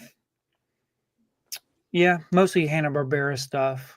I do have some other Harvey Toons on DVD, the kind of cartoons that I watched growing up, which are very nostalgic for me. I like the Hanna-Barbera stuff too. I watched, because my dad, he liked to watch those with me when I was a kid. So the Flintstones was a big one. My dad loved watching that one with me. And then even the Jetsons, definitely. Yeah. So, Aly, did you have a question that you wanted to ask me? Ooh, she's got some questions. Well, that's the first one. How did you meet your wife? How did I meet my wife? Yeah. Okay, that's a good question. How'd you get it? I met my wife back in 1979. I was 10 years old. We actually went to the same church, and we grew up together, just really good friends. So we went to the same high school for a while, and then she moved and went to a different high school. And as you can imagine, me, a high school aged boy, didn't really have very many friends. Didn't really have many. I had some friends, but no girlfriends or anything like that up until probably when I started my job. I had a girlfriend when I started working. Some girls really like to have a guy that has their own car and makes money, right? Yeah. And those are probably important things. So I did start dating one girl at that time. And as soon as I started dating somebody, then that's when Sonia got interested. It's like, oh, Tony's dating someone. So maybe there's something about Tony that I should be interested in. So as soon as that happened, me and Sonia started dating because this other girl was only after the car and my money, right? So, me and Sonia started dating, and I think that was a great way of starting our relationship, growing up together as friends, going to the same church, having the same interests. We both love going to movies. We grew up in a very strict type church, to where we weren't really supposed to go to skating rinks, and we weren't supposed to go to movies. So there was a lot of sneaking around that we had to do, which was kind of fun, right? Exciting and it is fun, right? So, but yeah, we got married very, very young. We got married when we were 20 years old. Wow. And started our family when we were 22. So Sonia and I are both the same age. So we kind of grew up together and had our family and raised our family really young, which I think is a good way of doing it. So thanks for asking the question. That's awesome. That's a great question. Yeah. Now, would I ever be able to get Sonia to come down here in the basement and do a live stream with me? It's very doubtful. She's not one that likes to put herself out there in front of the camera. She probably sees how awkward it is for me. My boys, they would be the same way. They would never want to be on camera. Good question, Aly. Yeah, it really was. It warms my heart. It's really amazing that you guys have spent so much of your lives together. You've known each other for so long. Yeah, and we have so many childhood photos together. They're not the best photos because growing up in the 70s and the 80s, we didn't have the technology that everybody has today with those nice cell phone pictures. So everything that we took pictures of were film. And if you didn't take a good picture, then the pictures look terrible. Yeah. But it's something. Yeah, it is. So that's how Sonia and I met. So how did Anthony and Aly meet? Ooh, you go ahead and tell the story because you're great at telling that story. I don't feel like I am because it's such a long story because you had me tell it last time. Well, okay, you want me to tell it? Yeah, you can tell it this time. Okay, I'll tell you. You fill in the gaps if I'm missing anything. Okay. But as far as I remember, and I remember this very well. I think I was on a live stream, and it was over on Pop's Movie Dungeons channel, and we were talking about our top 5 villains. And Aly saw me on there and she really liked my answers. So then she started following me on YouTube. And then she went over to a couple of my videos and commented. And then I responded. And then she commented again. And then we just kind of had this back and forth for a while, you know? And then eventually I would find her on Instagram because I was like, oh, I wonder if she's on Instagram. You know, and then I saw that she was on there and I commented on a couple of her, you know, photos with her cats, you know, and I was like, oh, your cat's really cute. Da, da, da. And then she DM'd me and showed me pictures of her cats. And then we just started talking back and forth on Instagram. And ever since YouTube, you know, we've literally chatted every day the entire time we've known each other. So we Oh, have not gone wow. a day without, you know, talking to each other, Oh, that's texting each great. other, voice messages, FaceTime, seeing each other in person, you know, whatever. But we've literally talked to each other every single day since YouTube. And Oh, that that's was, Since great. I YouTube. think it was like May of 2023. I think that's when we first started talking. When we first started direct messaging. Yeah, I think it was May. Yeah. Yeah. Yeah. That's a good feeling, though. Young love, new love. Yeah. Yeah. Yeah. Really like first love, really. Right. Yeah, Yeah. exactly. First true love, for sure. Definitely. Yep. Very special. How's it going? Hey, what's up? How are you doing today? Hope you guys are getting better. Yeah. Yeah. And Mika knows how much I love The Color Purple. That is another one that's very sad at the end. That's Man, cool. that will choke me up also. I loved it. I love The Color Purple. Let's see. I'm wondering if anybody grabbed those digital codes. Oh.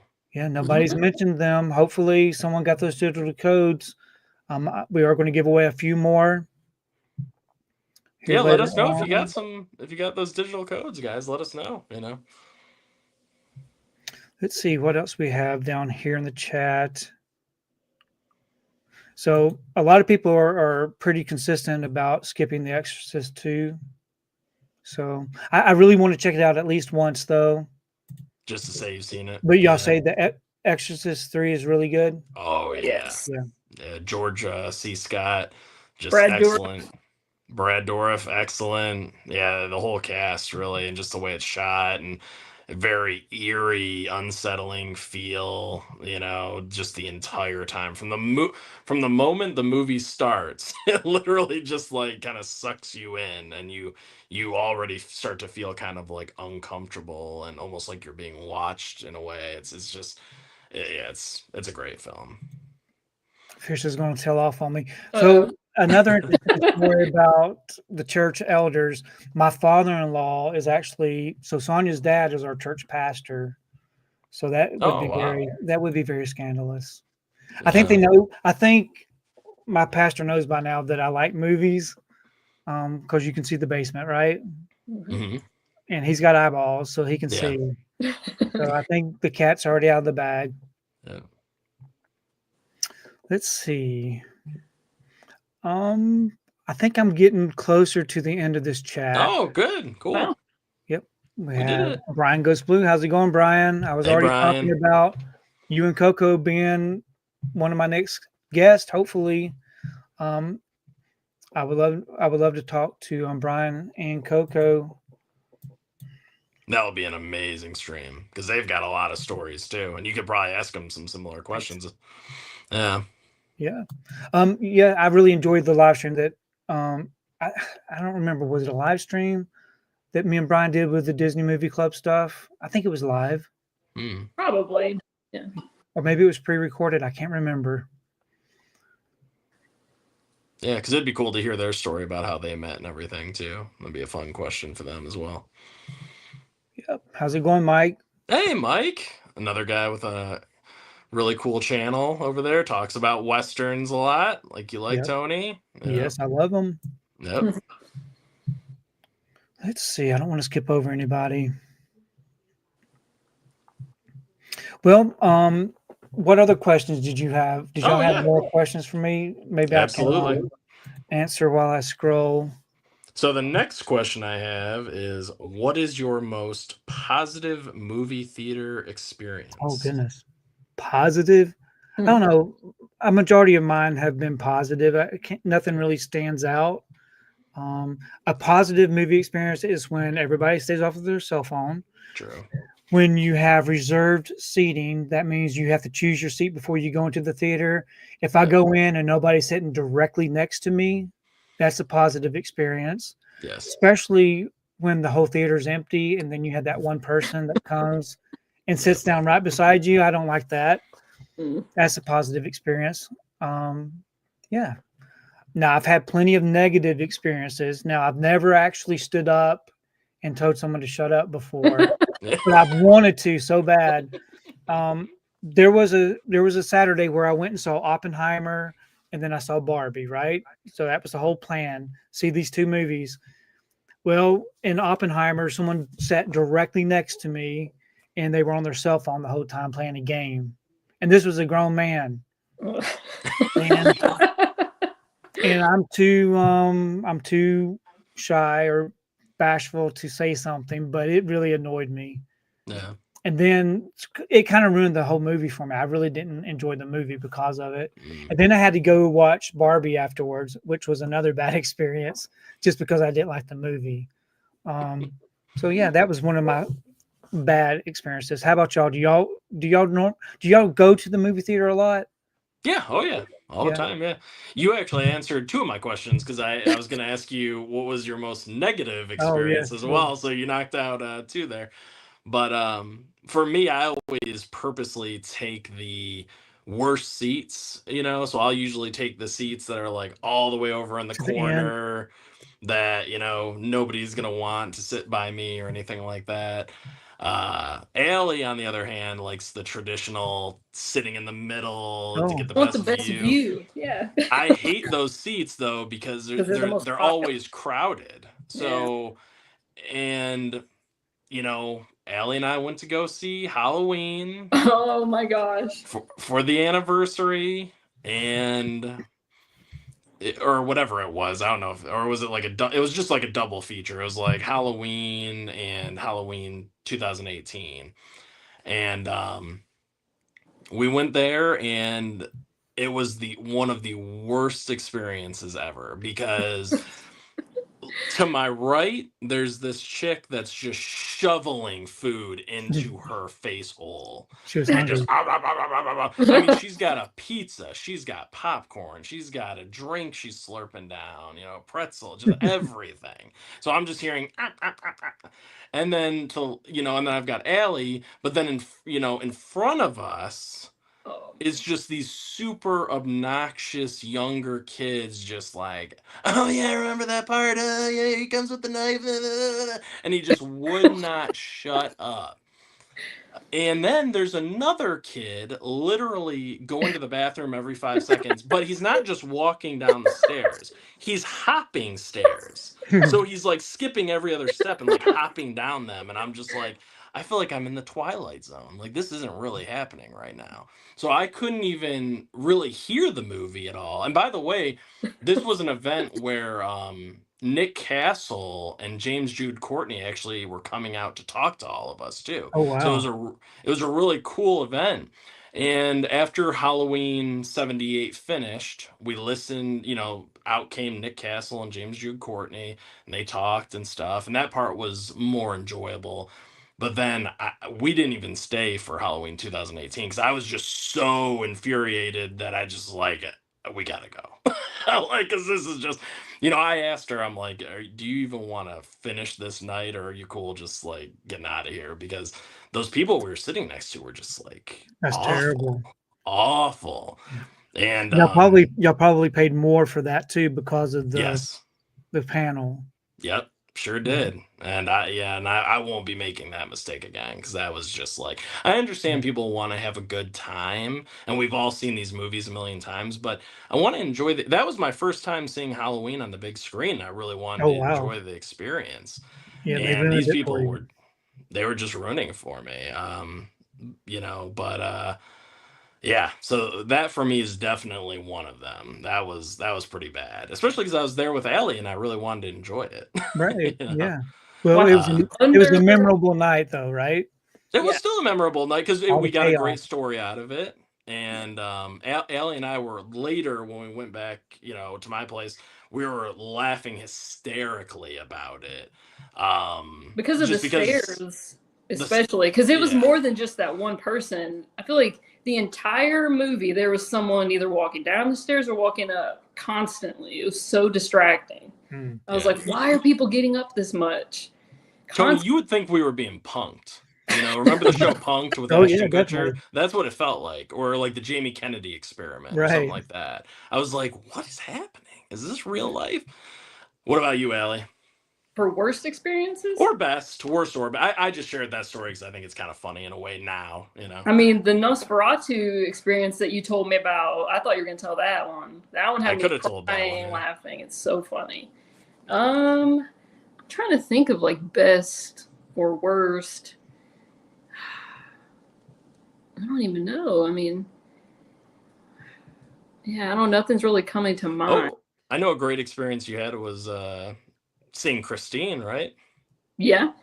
Seeing Yeah. Christine on the big That was screen. so beautiful on the big screen. Yeah. When you got to see Back to the Future. Yeah. And then I got to see Mamma Mia, like an anniversary screening of it. That was pretty great. Also, the Rocky Horror Picture Show, seeing that on the big screen was like incredible. I know you're not a fan of that movie, but No. I love it. So I was in heaven. It was so That's beautiful. good. Yeah. It Well, was so I'm sorry Anthony had such a bad experience. That did sound like a nightmare to me. Oh, Tony, you would have. Nosferatu experience is even worse than that one, I think. Oh wow.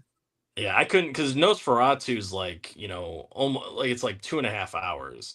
And once again, my mom and I went to go see it, and I chose like the seats that are kind of in the corner where hopefully nobody's going to want to sit up there. And then sure enough, this guy, like, at first he sat a seat over, but then apparently he was sitting in someone else's seats. So then he had to move right by me. And then he had ordered 2 hot dogs, which just stink. Yeah. Stink up the entire theater. So he's just shoveling these hot dogs. Like he shovels the first one in his mouth, and I can hear him just chewing. Just chewing on this hot dog, and then he's got a big old Coke, right? But instead of drinking it, through the straw like most people do, he takes the lid off and just like just gargles the Coca-Cola down his gullet, And I'm just listening to all this, and I'm like, God, please tell me this isn't gonna go on for 2.5 hours. I'm not gonna have to listen to this. And then sure, the movie continues, and he's just over there. He belched a little bit too, so you can still smell the hot dogs. And then I had forgotten, but about an hour into the movie, he unwraps the second hot dog, and I'm like, oh no, he had a second hot dog. You gotta be kidding me. So then it was like reliving the experience all over again, Groundhog's Day style. Like, just him eating the hot dog, slurping down the Coke, and and then he got up multiple times too because he had to like go to the bathroom probably because he's like eating hot dogs and drinking Coke and all this stuff, and I'm just like, oh my God. So that was that sounds like a nightmare also. A super obnoxious experience. And I was really trying to, because if you've seen Nosferatu, it can be a little hard to understand Count Orlok as he's speaking, and this guy's just like like the whole time, and I'm like, oh, make it stop. So yeah. I just remembered one of my worst experiences, and it's a more recent one. When I went to see Trap, and I was seated right next to this woman and her son, and he had a box of Nerds candy that he dumped in his mouth over and over and over again throughout the whole movie. And it was so loud that I was like on the verge of like strangling him. I was like, please just. They're almost just oblivious of social interaction, He was right next to me. I'm like, that's so loud. Like, it's just crazy. It was horrible. I wanted it to be like the end of Halloween 3 where he's just like, stop it. That's what I wanted to say. Yeah. So it's good to see Movie Hunter 2020 here. So he asked a good question. What would the number be So if I was to sell this collection, what price would I sell it for?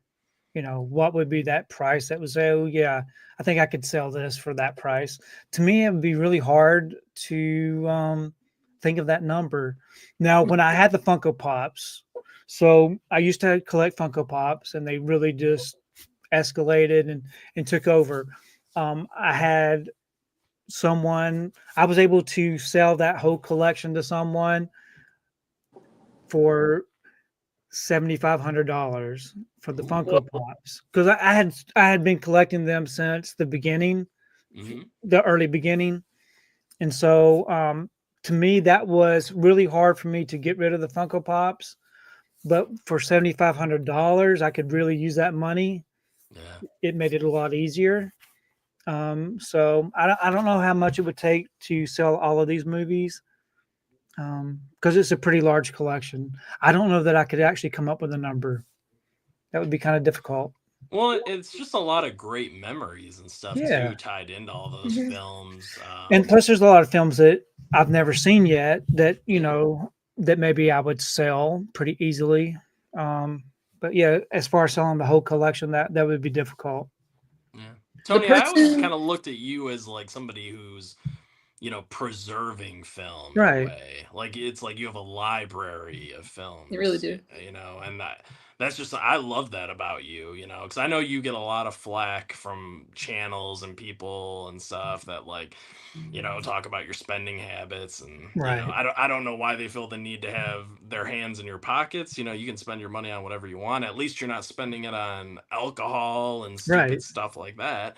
I think it's great that because people forget, if you don't have people like Tony and like Pop's Movie Dungeon and like these guys that buy these big box sets and like the never ending story books and stuff like that, if you don't have these people, that all goes away. Because Imprint and all these other companies aren't gonna keep making stuff like that if nobody buys them. They're just gonna go away, and then we'll never get that cool stuff again. So even if you're someone that's not buying every big release, there might be one that you like enough to spend the 200 on it, like the never ending storybook or something. And you need people that buy this stuff constantly, because otherwise it will go away. These companies aren't going to keep making this stuff if nobody's buying it, like on a routine like basis. Like every time they put something new out, they need to sell a certain number of them, preferably all of them, because I'm sure there weren't that many of that never ending storybook. Yeah, and if you think about like these Lionsgate the Lionsgate slipcovers that they just released at Walmart, I think they only did 2 of each, 2 copies of each that I've noticed. If people like me wasn't going out there shopping and buying these things, they probably wouldn't even care to even make the slipcovers. They just throw the movie out there. Exactly. But yeah, I would hope that hopefully my spending habits have played a part in keeping some of it alive. But so many people other than myself, we kind of surround ourselves with the people, like-minded people that like to watch movies and who like to buy and purchase things, but we all purchase things differently. Absolutely. And people spend money on all sorts of dumb stuff that they don't even think about. That's what kills me about them. Like, everybody spends money on something. Like somebody goes to the movie theater and buys 2 hot dogs. Man, God. Yeah. Are y'all a big fan of Westerns like I am? I never got super into that genre, but the ones that I've seen, I've really enjoyed. Like, I really like that 3:10 to Yuma remake that came out. I thought that was excellent. So you like more of the modern remake type Western? That's just because of what I've seen. I'm sure if I went back and watched like the older stuff, I'd probably enjoy it too. But you don't really lean toward watching a Western. Right. Yeah, although I did watch the show Hell on Wheels, and I thought that was really great Western show on AMC. Yeah. Right. This is the best one that I've ever seen. Oh, we got Tombstone. I loved this movie so much. I thought it was fantastic. Yep. Everybody, we have Sarah in the house. Hey, Sarah. How's it going? Sarah? Glad that you could stop by. Hopefully you're doing well. Yep. If anybody hasn't subscribed to Sarah, definitely check out her channel. She, if you don't realize this or not, she actually puts out a video pretty much every single day. Yeah. So she is really grinding, trying to get her channel to grow. I think she's getting really close to 900 subscribers. Wow. So if you're not subscribed to Sarah, definitely check out her channel. Yep. Hopefully she's doing well. We have another comment here from Gizmo. If you want to have space in the cinema, put a lot of bug spray. You will not smell it after a while, but I promise the people around you will move. It always works. There you go. So Gizmo knows all there's the a tricks. secret. That's a secret for you. Yeah. Ezra's wanting to make an appearance. He always does. Ezra always wants to. Well, speaking about Hell on Wheels, are there any other TV shows that y'all are really big fans of that you currently are watching, or that one of your favorite TV shows that you watched growing up? Oh man. Oh yeah, definitely. What about you, Aly? You want to go? Me, I know, like with me, we watched Buffy the Vampire Slayer. Loved it. Party of Five, the OC, anything that the WB put out or the CW put out, we loved. 90210, Melrose Place, those kind of shows. Were y'all a big fan of that kind of TV? No, I haven't watched many of those.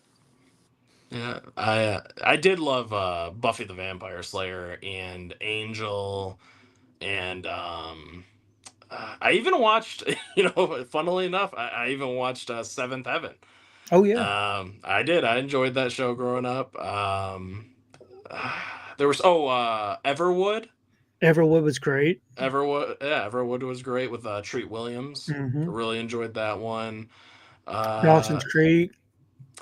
I think I saw some of it, but not all of it. But yeah, that was a huge one. Felicity was another big one, but I didn't watch it, but I remember it from that time. Yeah. What about you, Aly? Some of my favorites growing up, I watched a lot of the Disney Channel shows like Lizzie McGuire, That's So Raven. Those are some of my favorites. Boy Meets World. So good.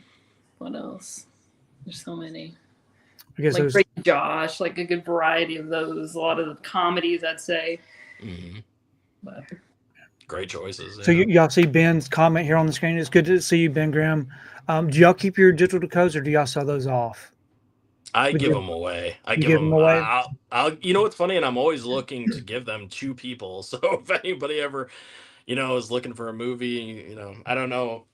Sometimes I show them off on my channel. Sometimes I don't.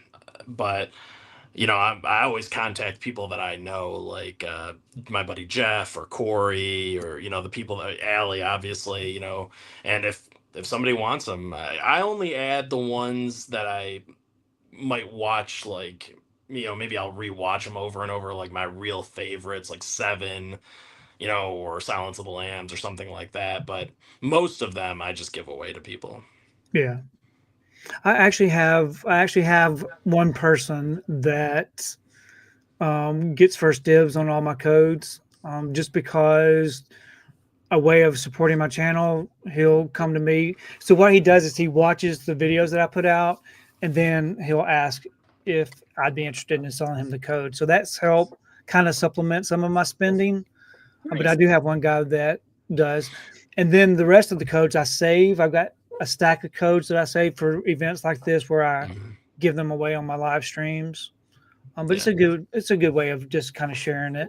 But there are people though that will constantly berate you for your codes, and those I tend to not deal with, just because that's really all that they want from you. It's just your free codes. Yeah, because they want to flip it. They want to go and sell it to those communities and make money off of it. It's like I'm not giving you a code for that reason. I'll give you a code because you love the movie and you want to watch it, and or maybe it's a film that you haven't seen and you want to give it a try. Then of course, like take the code. I don't care. Like I said, I don't use a ton of them. So those are the people I like to give them to. Yeah. So Cult Boyfriend knows the WB. That was our go-to. We loved watching all the WB shows. Smallville was a great show. I love Smallville. I can't believe I forgot about that. Yeah, Yes. Smallville was fantastic. And whenever I watch a TV series, I watch it from the start to the end. I never give up on the shows. And sometimes they get pretty painful to watch at the end because they're just not as good as they were. Yeah. But some of them have really good payoffs if you really stick with it. I know my wife, she watches a lot of stuff now on streaming shows that I watched when when the kids were younger. That she wasn't able to watch because what we would do is I would work daytime, she would work nighttime. So we'd always have someone at home with the kids. And so there's a lot of shows that she missed out on. So she's been watching, she watches a lot of stuff now that I was watching back in those days. But I'm trying to think, what was it recently? She watched Grimm. Did you ever watch Grimm? I've heard of it. That one. Yeah. It looks Anyway, good. there's a lot of shows that she's watching. She's watching Prison Break right now. Nice. She's on, yeah. So anyway, we love watching TV shows. Didn't you say she watched Once Upon a Time? Yep, she watched Once Upon a Time. Yep, she watched all of that. Aly loves that one. Once Upon a Time. It was really good. Robert Carlyle. Yeah, Rumpelstiltskin. Yep, Robbie C. Bobby Carlyle. Bobby Carlyle. Everyone's favorite character from 28 Weeks Later. Right. Yeah. I love him in that. So. Oh yeah. So Sarah likes Boy Meets World. Me too. I grew super up watching nostalgic that. For me. Yeah. That theme song and just so good. Yep. Yeah, so different people handle their codes differently. This kind of puts me in the mind of people at work. When people at work or people you go to school with or whatever finds out that you collect movies, then they're always going to be asking you if they can borrow a movie. And usually people don't like to return movies, right? Or they mishandle it, they get damaged. So do y'all loan out a lot of your movies that you have in your collection to family members or such? I don't have a lot of people because everybody just streams everything nowadays. So it's just, I don't really have to, sometimes I'll have a friend over to watch a movie or something like that, but I don't really have to loan out the physical copy too often. Yeah. Yeah, I know if I loan out a movie, it's usually they don't get the case, they don't get the slipcover, they get a sleeve. That's smart. And it's usually the DVD if there's a DVD in the set. Or if it's a 4K set, then they get the Blu-ray. So this whole thing where studios are only releasing the 4K disc, nothing else, it's getting to be disappointing just because I like to have multiple discs in these. It makes you feel like you're getting your money's worth. Plus, it gives you something to loan out if family members or somebody wants to share. And it's more accessible as well because it's like, I have a Blu-ray player, or I only have this player. Right. Or you can say, "Oh, this is streaming on Netflix. Why don't you watch it on Netflix?" Yeah. Do y'all do a lot of streaming of movies? Do you what streaming services do y'all use? I stream because I do like to fly before I buy kind of thing. Like I'll stream it, and then if I love it, I'll buy the movie. So I've got Netflix, Prime Video, Paramount Plus, Hulu. Hulu and Disney are tied together because you got that plan where you can get the two of those together. So I've got quite a few, mainly because my parents love to watch a lot of shows on those streaming services, so we kind of share them. That's good. So those are the ones I have, but it's because my parents and I like to share the streaming services. I like the original content that they have on different network, on the different streaming services. The true crime stuff. I love the true crime stuff. I like Squid Games. I like Stranger Things. I like all this original stuff.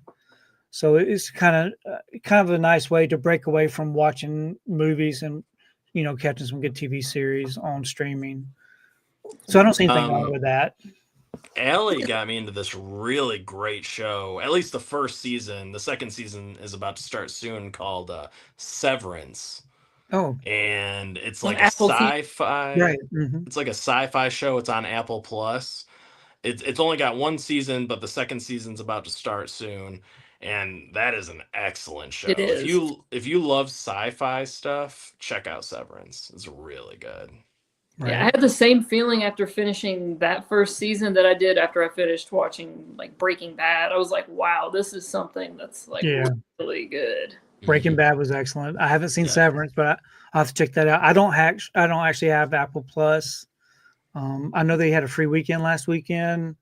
I tried to watch some things on it last weekend, but Ben Grimm makes a good point. You know, I struggled trying to get through the end of The Walking Dead. It started out great. The first half of the series was excellent, but I struggled to get through the end. But I did because I wanted it to come to an end. Yeah. But then they did these 4 spinoff shows, and I have not even attempted to watch anything other than Fear the Walking Dead. I finished only it. watched The Walking Dead. Yeah, I watched all of that, but I haven't seen any of the spinoffs because now they're all on like AMC Plus. And it's Right, like exactly. too much to keep up with. Right. I only lend out my VHS without the sleeve. Yeah. Be kind, rewind. Oh, and then one streaming service that I do have and this one I will keep, is Shudder, because I do like to support a streaming service that's all about horror. It is really cool. And I just think that's awesome. So that one I will keep. The main streaming service I use is Tubi. One, because it's and two, because it actually has an amazing library. Like I've been able to see so many great movies on there that I've then gone on to buy.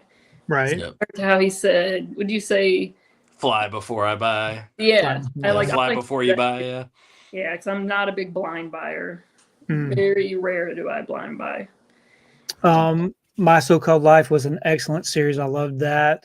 Trying to think of the other one that I really loved. I can't think of the name of it all of a sudden just because I'm live. But the one with Linda Cardellini. Freaks and Geeks. That is a great I love that I love show. Freaks and Geeks also. Yeah. But yeah, My So-Called Life was another excellent one. I haven't seen that one, but I've wanted to see it because I've heard good things about it. Yeah. Well, were there any other questions that you had that you wanted to ask me? Oh, absolutely. Okay. What else? Aly, it's your turn, right? You only asked one question, right? Yeah. You go ahead. I only did 3 questions. I tried to narrow it down. My other one was, what's your favorite memory with your kids? Favorite memory with my kids. So I think my favorite memories with the kids is our family vacations that we would take. So growing up, like I said earlier, we didn't really have very much money. My mom and dad had to work all the time. So whenever we had kids, like I said earlier, I worked in the day, Sonia worked at night. And so having vacation time once a year was a big deal for us, to where we could get away from the house, go somewhere. And so growing up, I didn't get to go to Disney. We never went to Disney World or anything like that growing up. So I wanted to make sure my kids had the best vacation. So we would take them to Disney World every year. And that's probably my best memories. And the thing about it is we kind of started when they were we started when my kids were probably about 8 and 10, 8, 11, somewhere around there. So they could enjoy themselves. They love roller coasters. They love going to amusement parks. So those are probably my best memories. And even as they are adults, they still want to go to Disney. So we still go as a family to Disney as often as we can. So yeah, that's my best memories. But we have so many great memories, raising a family, Sonia taking them to the park, all the things that you do with kids growing up are all good memories. We had a very good experience. Yeah. So I'm sure everybody has a good experience raising their kids, but I don't know. To me, we loved it. I think also it has a lot to do with that we were young when we had our family. So we were active. We went places. We had the neighborhood kids over at our house. All the fun things that you can think of were just great memories for us. And then this kind of ties into that.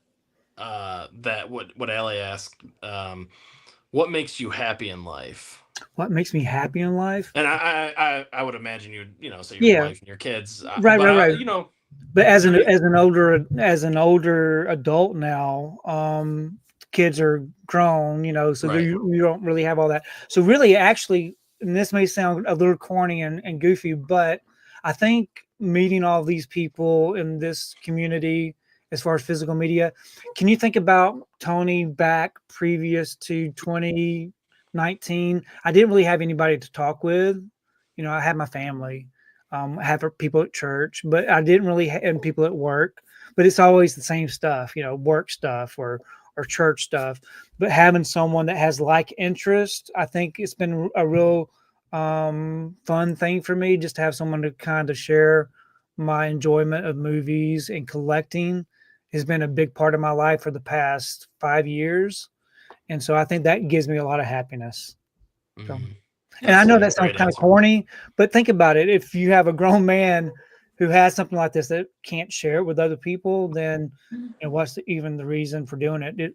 It's nice to be able to share your collection and your hobbies with other people, like-minded people. No, I completely agree. Yeah. That's a What great about answer. y'all? What makes y'all happy?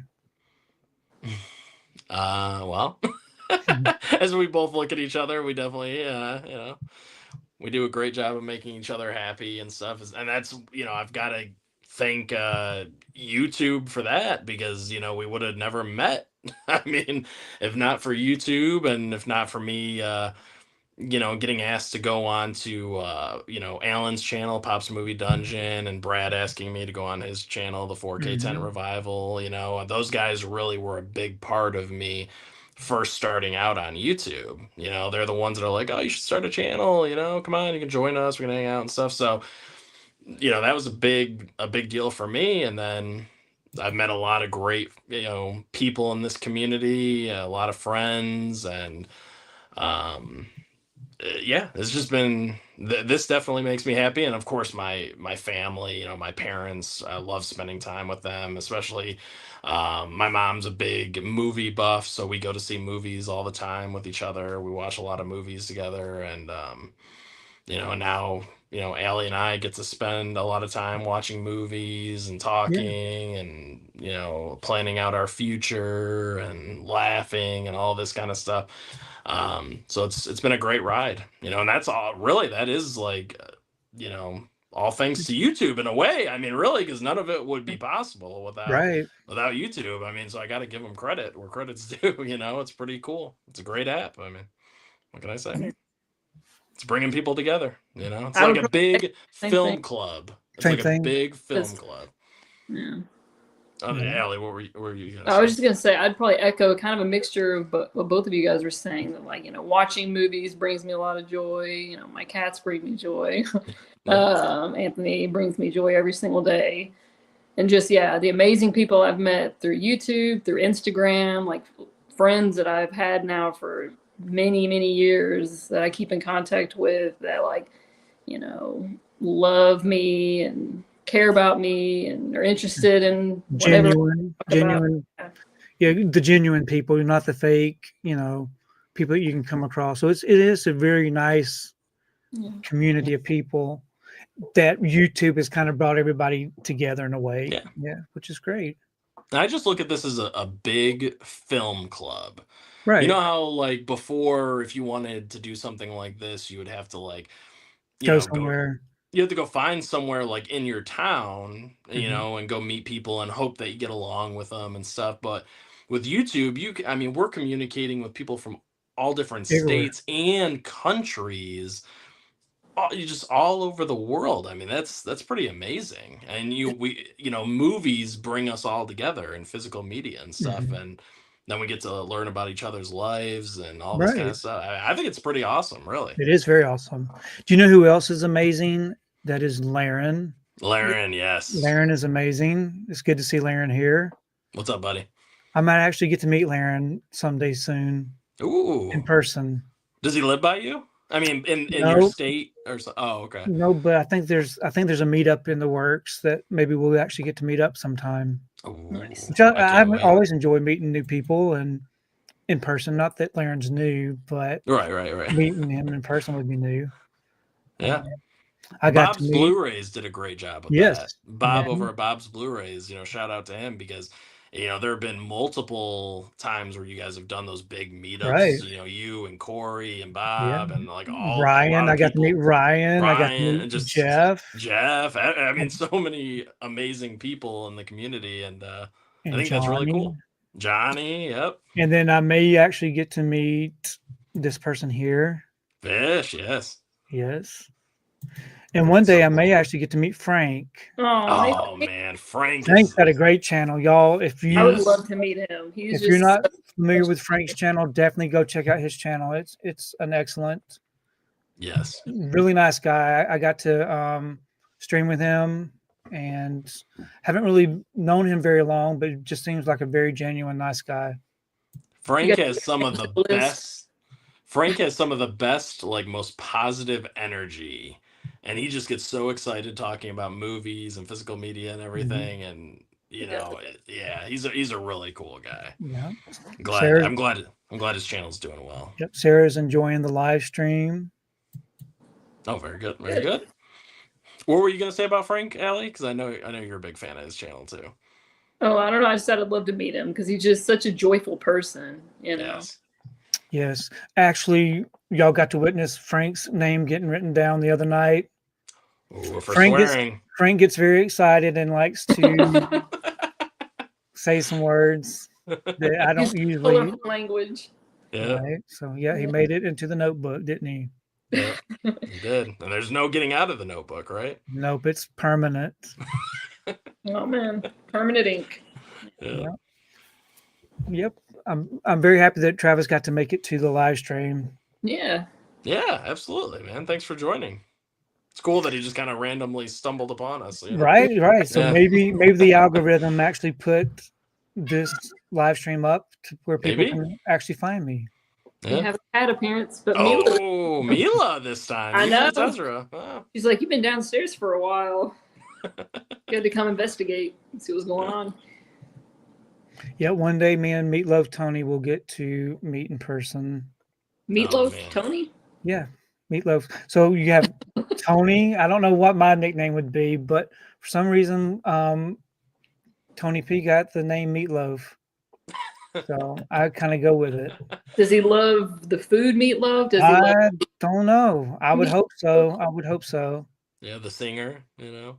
Yeah. But Tony Durant Cinema, Mizzy, like that whole group of guys there, man, they crack me up. They got a nice tight group. Yes. They are, and they make me laugh so much. Yes. The Steelbook crew. Yes. So cool. Now, as I went through the chat, I didn't see anybody say that they took any of the digital codes. So I don't know if people just didn't want these garbage codes or what, but hopefully someone got something from the code bin, because now I don't know if I need to remove them or save them for next time. they're all just being super polite. But I checked these codes before we went live. I made sure everything was live, that the codes would work. So hopefully someone got some codes. And yeah. Anyway, or they can go back in the stream and that's right. They can go to the next live stream. Somebody will get them. Don't worry. Somebody will get them. Yep. So he answered the question. I don't love Meatloaf. Oh. Dave gave him the nickname. So if Dave gives you a nickname, you kind of get stuck with it. I just heard that in like Tony's voice too, like that disapproving voice. Like Dave gave me that name. And he gives a certain look too, right? It does. That annoyed look. He's got that look down. Yeah, I love it. Yeah. Did y'all have any other questions for me, Aly? My last one was, what aspect of doing YouTube brings you the most joy? Like making the videos or reading comments or doing streams? So I really do enjoy the comments the most, because that's a good way of interaction with the people that actually take time to watch your videos. Now, I am one that does these really quick videos. I don't like being on camera very long, unscripted or whatever, because the whole thing's kind of awkward for me. So I do love the interaction with the people that I get to chat with back and forth. And that's a good thing about my channel, is I do interact with everybody. So anybody that leaves a comment on my channel, I always reply to what they have to say, because you never know, someone might need someone to talk to, or, you know, just to feel like they've been acknowledged. So I do like the aspect of meeting people and chatting with people. I think that's kind of what I like about Instagram also. You know, maybe I show something that I picked up, but then people comment about it. It's nice to have an interaction. And that's kind of what I look forward to with these live streams. Hopefully I'll get to interact more with people if I get more comfortable doing the live streams, which I feel pretty comfortable now. Yeah, but good job, I think. I don't know how comfortable I'll feel 3-4 live streams from now. It might be very repetitive, which I don't want to get that way. But yeah, I love the interaction. Well, the beauty of like having different guests is like everyone brings a different energy, or you can talk about different movies that are coming out, or like everyone's different. So it'll be a similar setup, but different conversation. Different conversations. That's right. Let's see what Gizmo having to say. You like long comments, right? Where every movie you show gets a personal review from the individual who has seen your video. Now that is true because Gizmo really looks forward, or at least he says he does, to seeing what I watch. So each month I'll do what I watched during the month, and Gizmo's really good about commenting on everything that I watched. And another thing that I started in January 1st, was I started doing reviews on my Letterboxd. So now whenever I look at my Letterboxd and I watch a movie 3 years from now, I'll say, oh, maybe I shouldn't watch this one because I did not like it the last time. So it's going to help me. Plus, it gives an insight to other people that want to read my Letterboxd reviews of what I thought about a film. And films are so subjective. I may not like it, but Aly may love it, right? So just because I say something about a film doesn't mean that Aly's not going to enjoy it.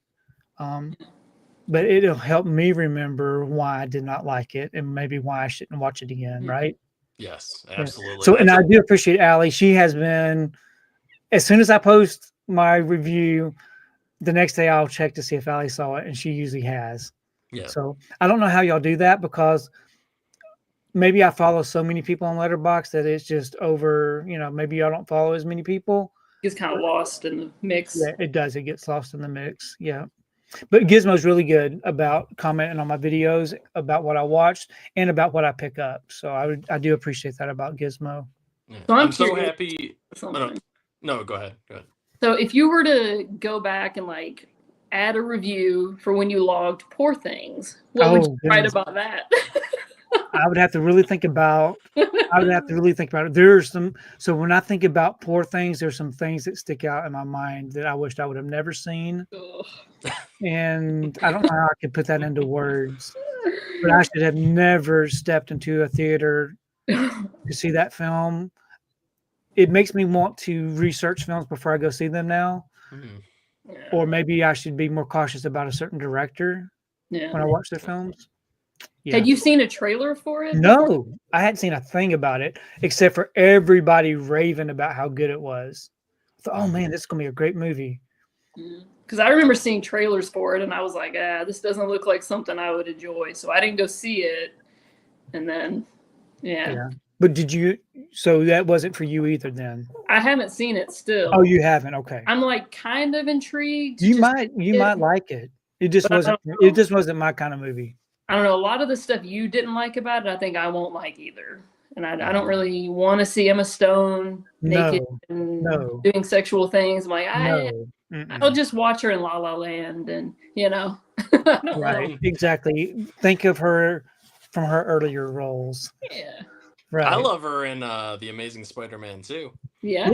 And the first one and the second one, but, And the House Bunny, she's funny in that. Super Bad. Easy A. Yeah, she's been in a lot of great stuff. Thanks, Laren. 10K. So talking about having 10K, it took me a long time. I think I've been doing YouTube for 12 years now. Wow. And to get to that 10K was just amazing just because it took so long to get there. But I am very thankful.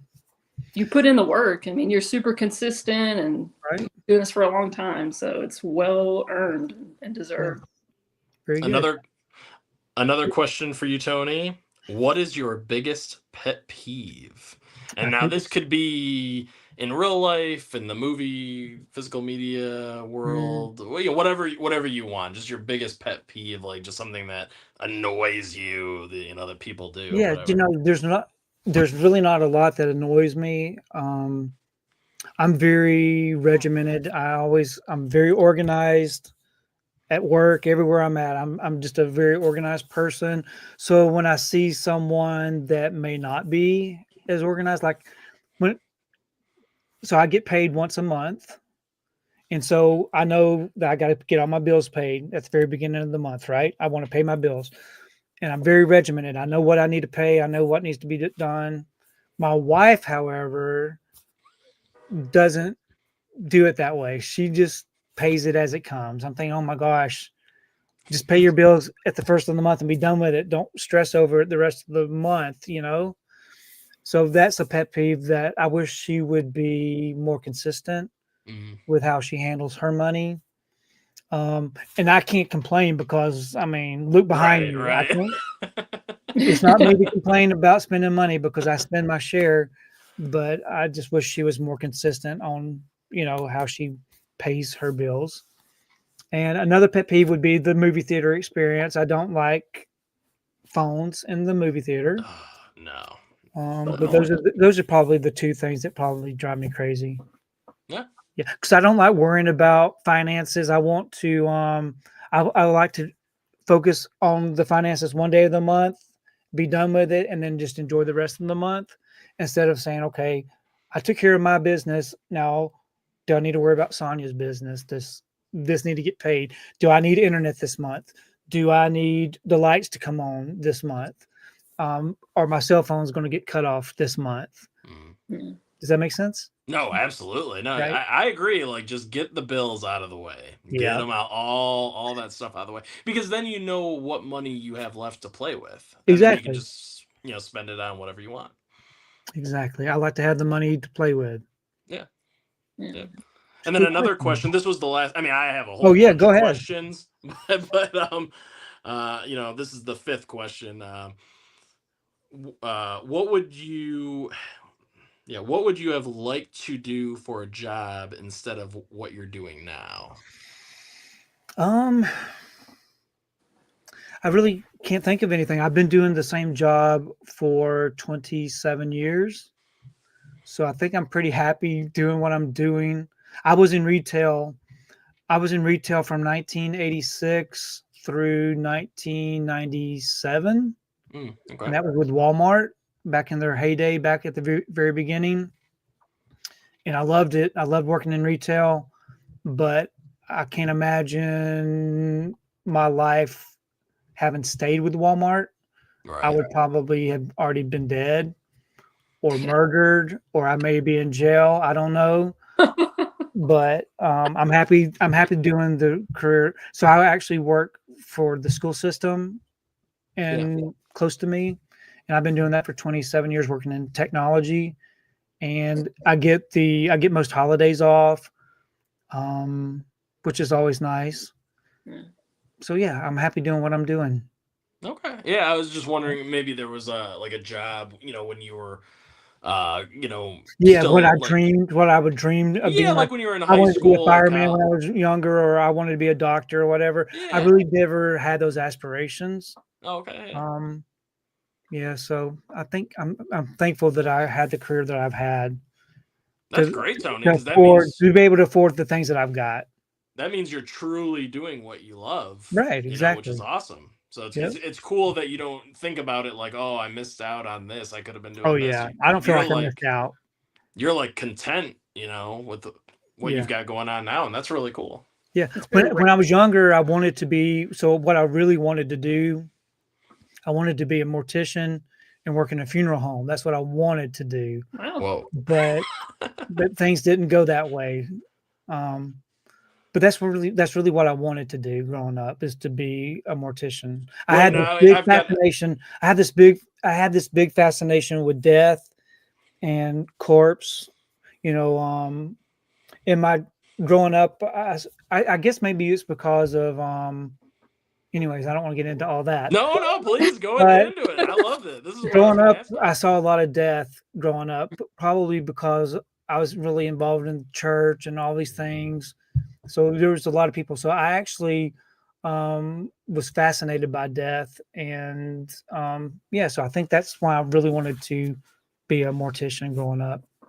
Do you think I know that sounds odd. do you think in a way it's kind of like almost like you're helping them kind of move on? I don't know. I think it's the fascination of just the dead body. Wow. You know what I mean? Okay. Just the death part of it. You kind of, I think either you fear death or you look forward to what's after death, maybe. Right. And so I think I think I was exposed to a lot of death growing up in a way.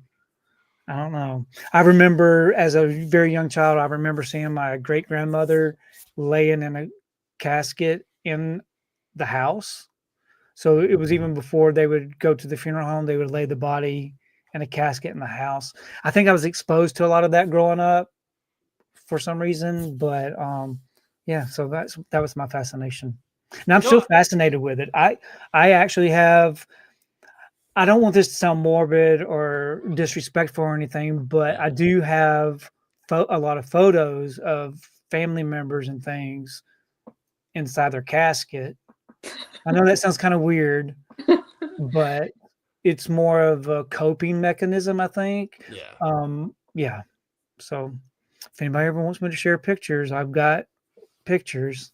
It's gonna be a different kind of family album. Right, exactly. And actually, my father he passed away. He passed away in 2019. So I hadn't really experienced an immediate family member's death up until my dad died in 2019. And it was actually, to me, I think I coped with it a lot easier because of my my upbringing, maybe. I don't know, my exposure to it. Yeah. So yeah.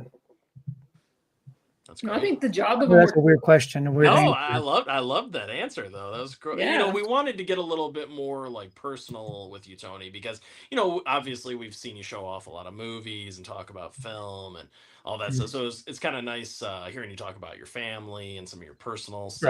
Right. And I like that. We get to know the real Tony. Right. The morbid. Yeah, that's cool. Tony. I mean, yeah.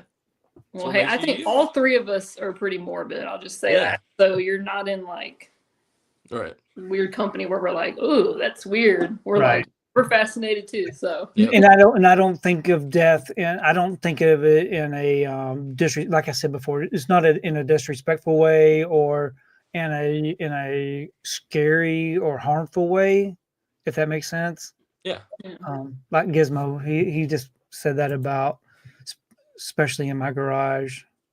I do not have any dead people in my garage. Oh my gosh. No, that's Gizmo all day. Yeah. Yeah. Well, I had some other questions. My questions weren't as provocative as I was asked, or my answers. But I'm trying to think as far as collecting. I know that I see movies behind you, and Anthony has all the figures. Aly, do you collect any kind of figurines or toys or anything like that?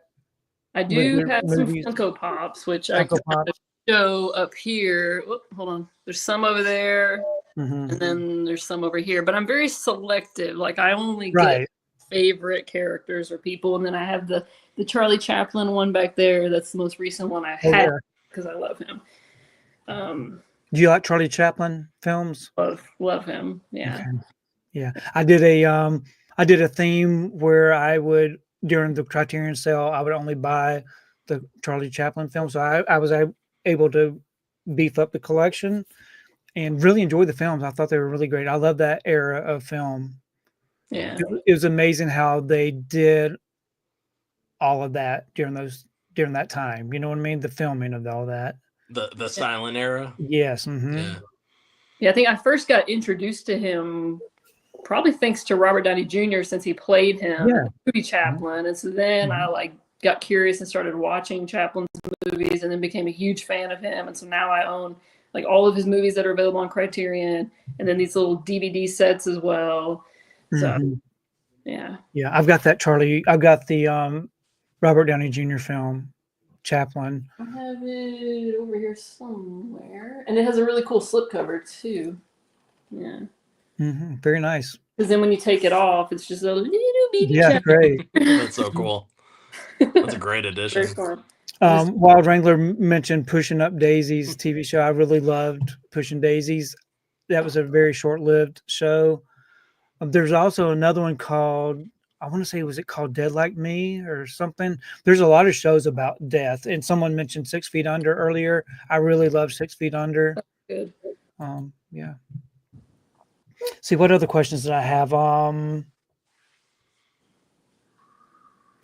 How do you organize and display your collection? I can see how y'all display yours, but do you keep your DVDs separate from your Blu-rays?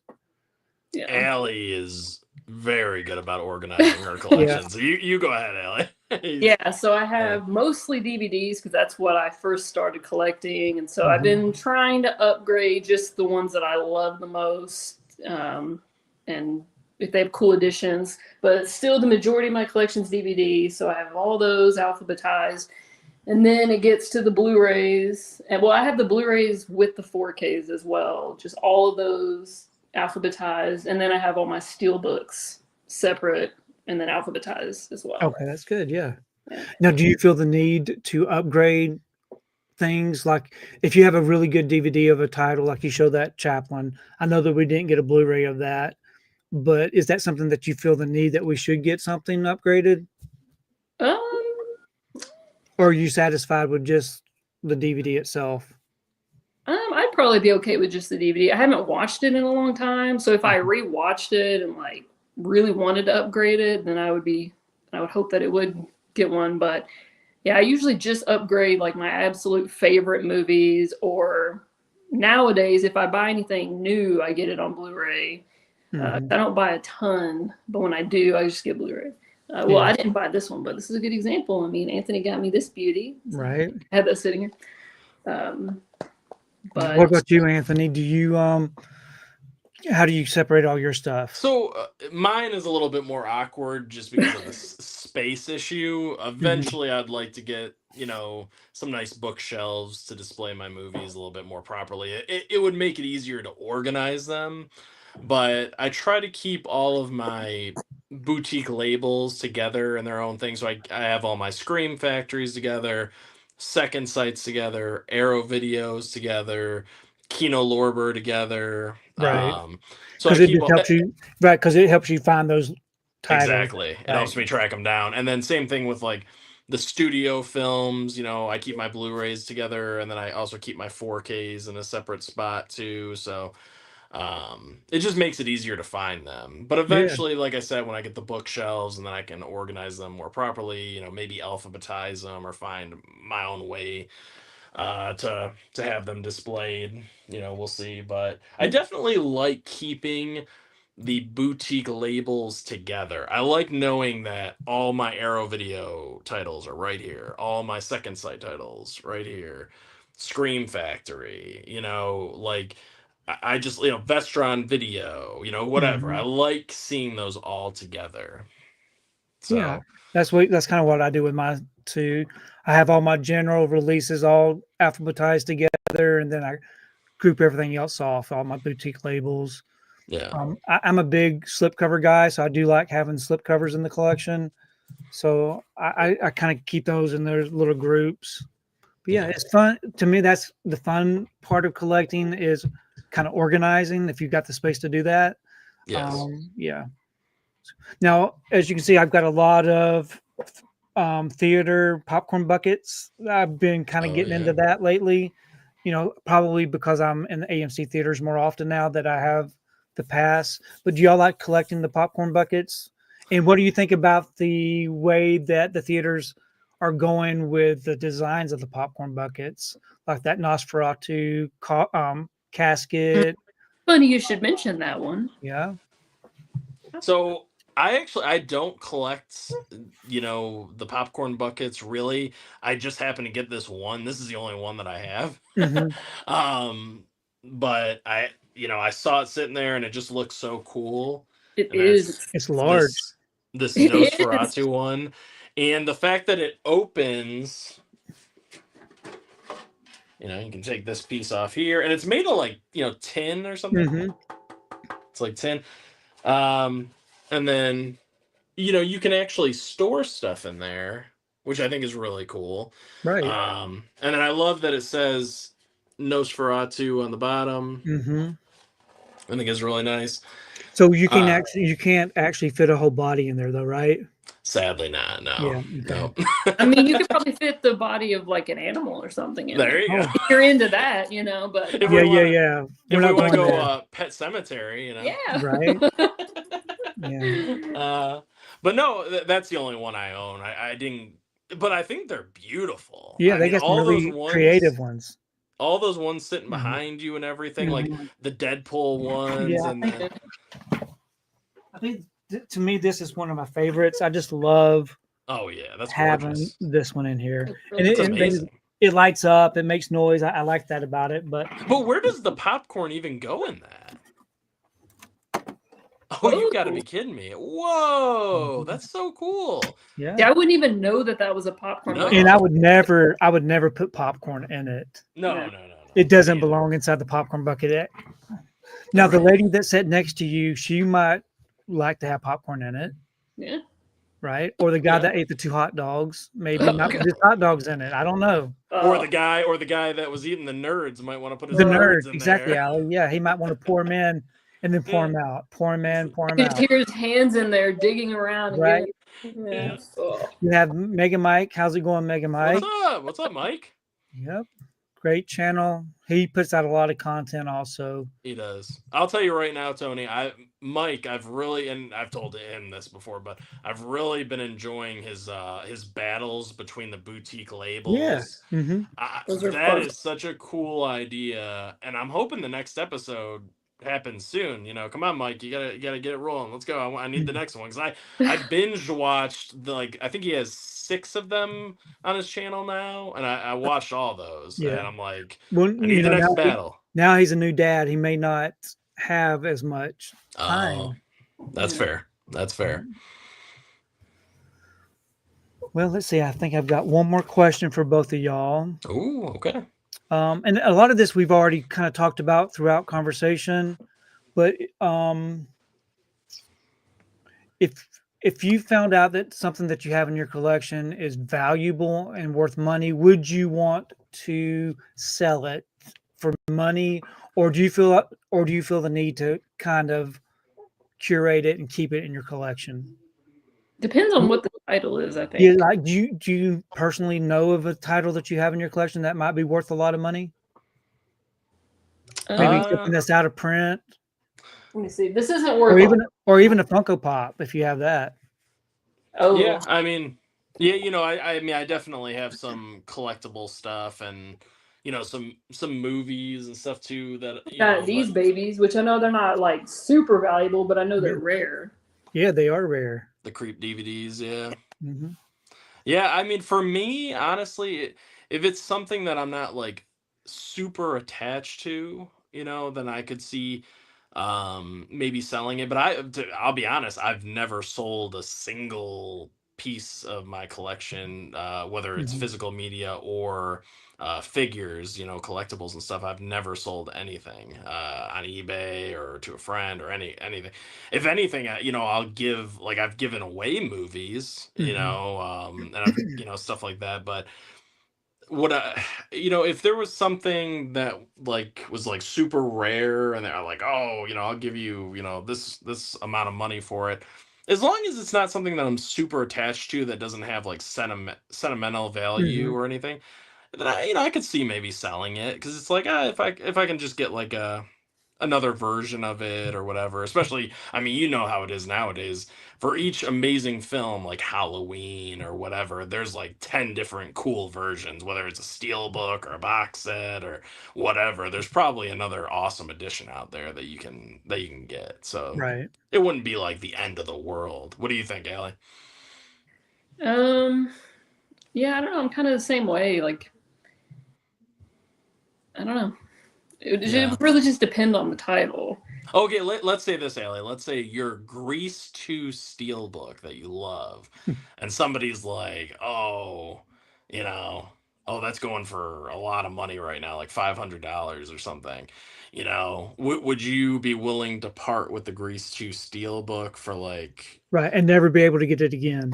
But then, right, that's the thing. You would have to get another edition, and it could be a cool edition, but it wouldn't be the Steelbook because obviously, if it's going for $500, you're not going to rebuy it after selling it. So it's yeah, you wouldn't do that.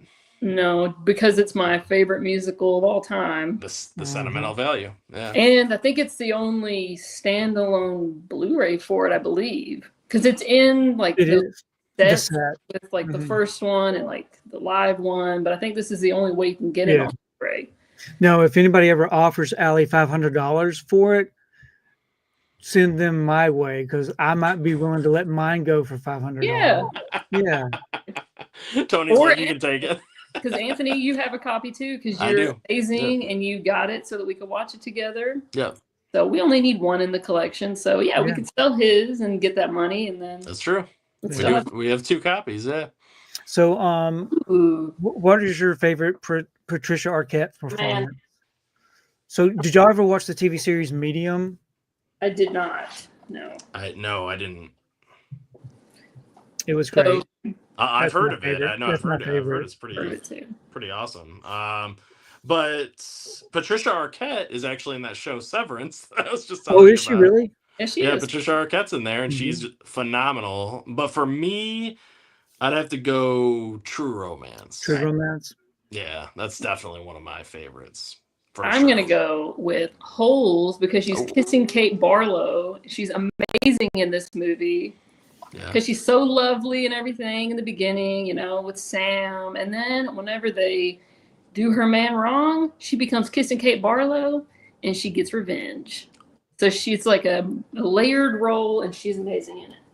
And then True Romance I love because it kind of is the same thing where it's like she's just so sweet and everything and just so kind and you really believe her in that role. Right. But then, you know, there comes a point where, you know, she has to get a little tougher or whatever. And she does a great job at that as well. And I love Patricia Arquette's acting too, because she's just so believable. And she's great in the show Severance. I'm telling you, she really And then also Dream Warriors? Yes. Oh, yeah. Love her in Dream Warriors as well. Yep. Did y'all see Boyhood? Yes. I have not, no. I enjoyed that one. Yep, me too. I have that over here. Figure I might as well flex some physical media, you know, over here. I love it because you get her at the very beginning and then through the years. Such a cool, I love that artwork. Yeah, that's an amazing snapshots of everybody. Yeah, True Calling. Did you ever watch True Calling? Mm-mm. Oh, that's another great one. No, I haven't seen that one. Yeah, it's another one of those short-lived TV series that Fox would do. You know, Fox would get a really good TV series going and then pull the plug for no reason. It's the worst. I also got, just to show off some physical media, I literally just got this in with Bloodsport. Oh, that's a nice addition. Yeah, the media book. Mm-hmm. They did 2 different media books for that. Yeah, and a steelbook. And a steelbook, right. Yeah. Oh, man, that new steelbook is so gorgeous. Oh, the one for Kickboxer? The lenticular? Yeah, that's for Kickboxer. Not my bad. Yeah, no. This will probably eventually get a steelbook or something too, though.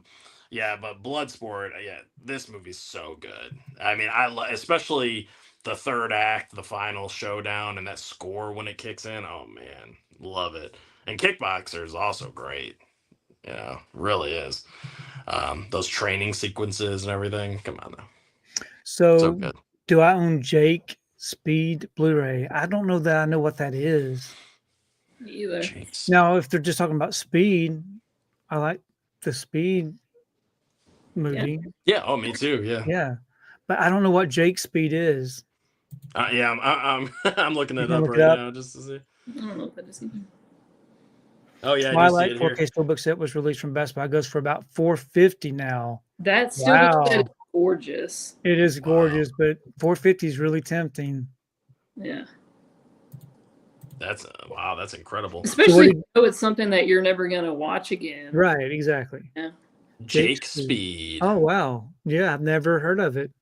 Yep. It's on Tubi if you want to watch it. Okay, Tubi. There you go. Love Tubi. Shout out to Tubi. Yeah. Twilight is priceless. You don't sell off your Twilight. I still just have that on DVD. Yeah, I've got several different editions of Twilight. Yeah, that's the one that I've seen the most out of the series, for sure. Yeah, no, Ally's got a really cool. Ally's got a really awesome DVD collection there. Yes, it looks like it. She really does like a lot of cool, and I wouldn't be surprised if there were some that were worth some, kind of like Creep and Creep 2, that were worth some money. Oh, actually, I do know. Sling Blade's another one you have. Yeah? Oh, yes, definitely. Yeah. Mm-hmm. But she's got I've got a lot of DVDs myself, but Ally's collection's crazy cool. I love Sling Blade. Widescreen banner that I love. I love that. I do love that, though. I really do. It looks cool. Now, Travis asked a good question. Travis asked a good question about labels. So say that you have something that's stuck on DVD that never gets a Blu-ray release.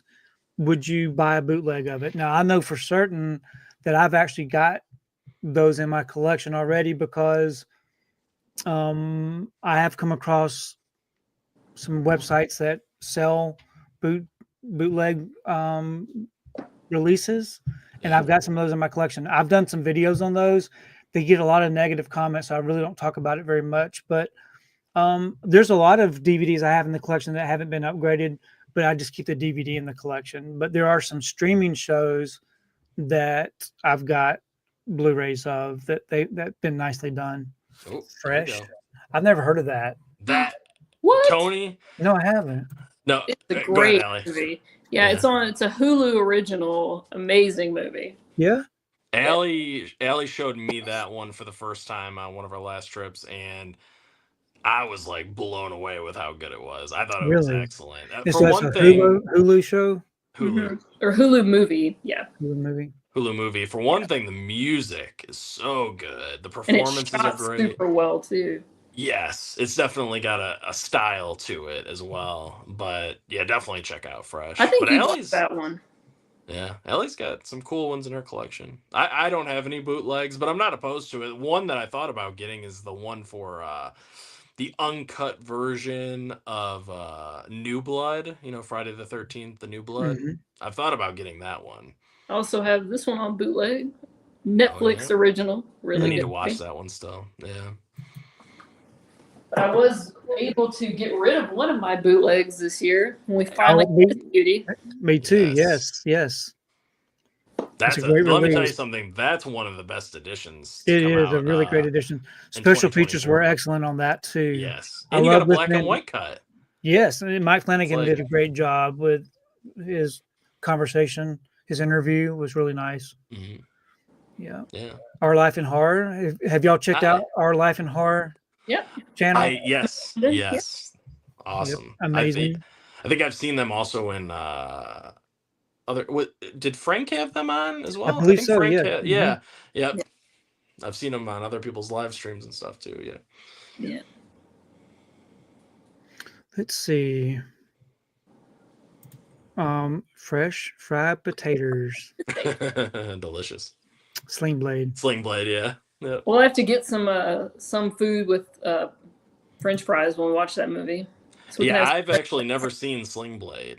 Oh, you haven't? I have not seen it. So that's and you know what's funny? I remember seeing, I don't know if it was like a trailer or something, but back in the day when it was like on cable, like HBO, back when it was a big deal to like see movies on HBO and everything. It was like a big premiere event. And I remember seeing, I think like a trailer or preview for that. And I was like, ooh, I gotta watch that movie, but I never got around to it. So I'm really looking forward to watching that with Aly.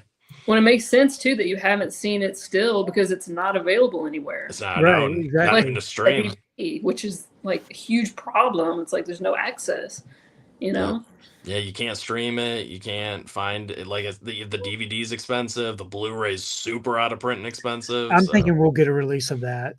It deserves one. Criterion, maybe. Yep. Those French fried taters need mustard. I'm excited to rewatch that movie because it's been years for me. Yeah, I haven't I haven't seen it in a long time. I just remember it being really good, and yeah, I'm excited to watch it with him. Yep. Now, are there any other movies that you both love that the other one hasn't seen yet? Ooh, yeah. I mean, we actually do have some lists. Like I've got a watch list for Aly stuff. And then she's got a list of movies that are in her collection that she really wants to show me too. So we kind of, with each visit, we kind of check off our list. Like, okay, I showed you this, I showed you this. Some of the ones that I'm going to be showing Aly coming up are Independence Day. Mm-hmm. Because I told her, I'm like, that's like the blockbuster to end all blockbusters. I mean, that is the definition of a popcorn blockbuster smash hit. You got to watch Independence Day. I'm also going to show her Demolition Man. Oh yeah, that's great. You recently rewatched? Yes. Yep. Did my review. Mm-hmm. I saw it. And I'm going to show her. Oh, that's excellent. The Departed, this bad boy right here, which I just got in the mail, the 4K. Because before this, I only had the DVD, so I was happy to upgrade it. It was only $15 on Groove, so that was a really good deal, and it came with the slips still, so that was awesome.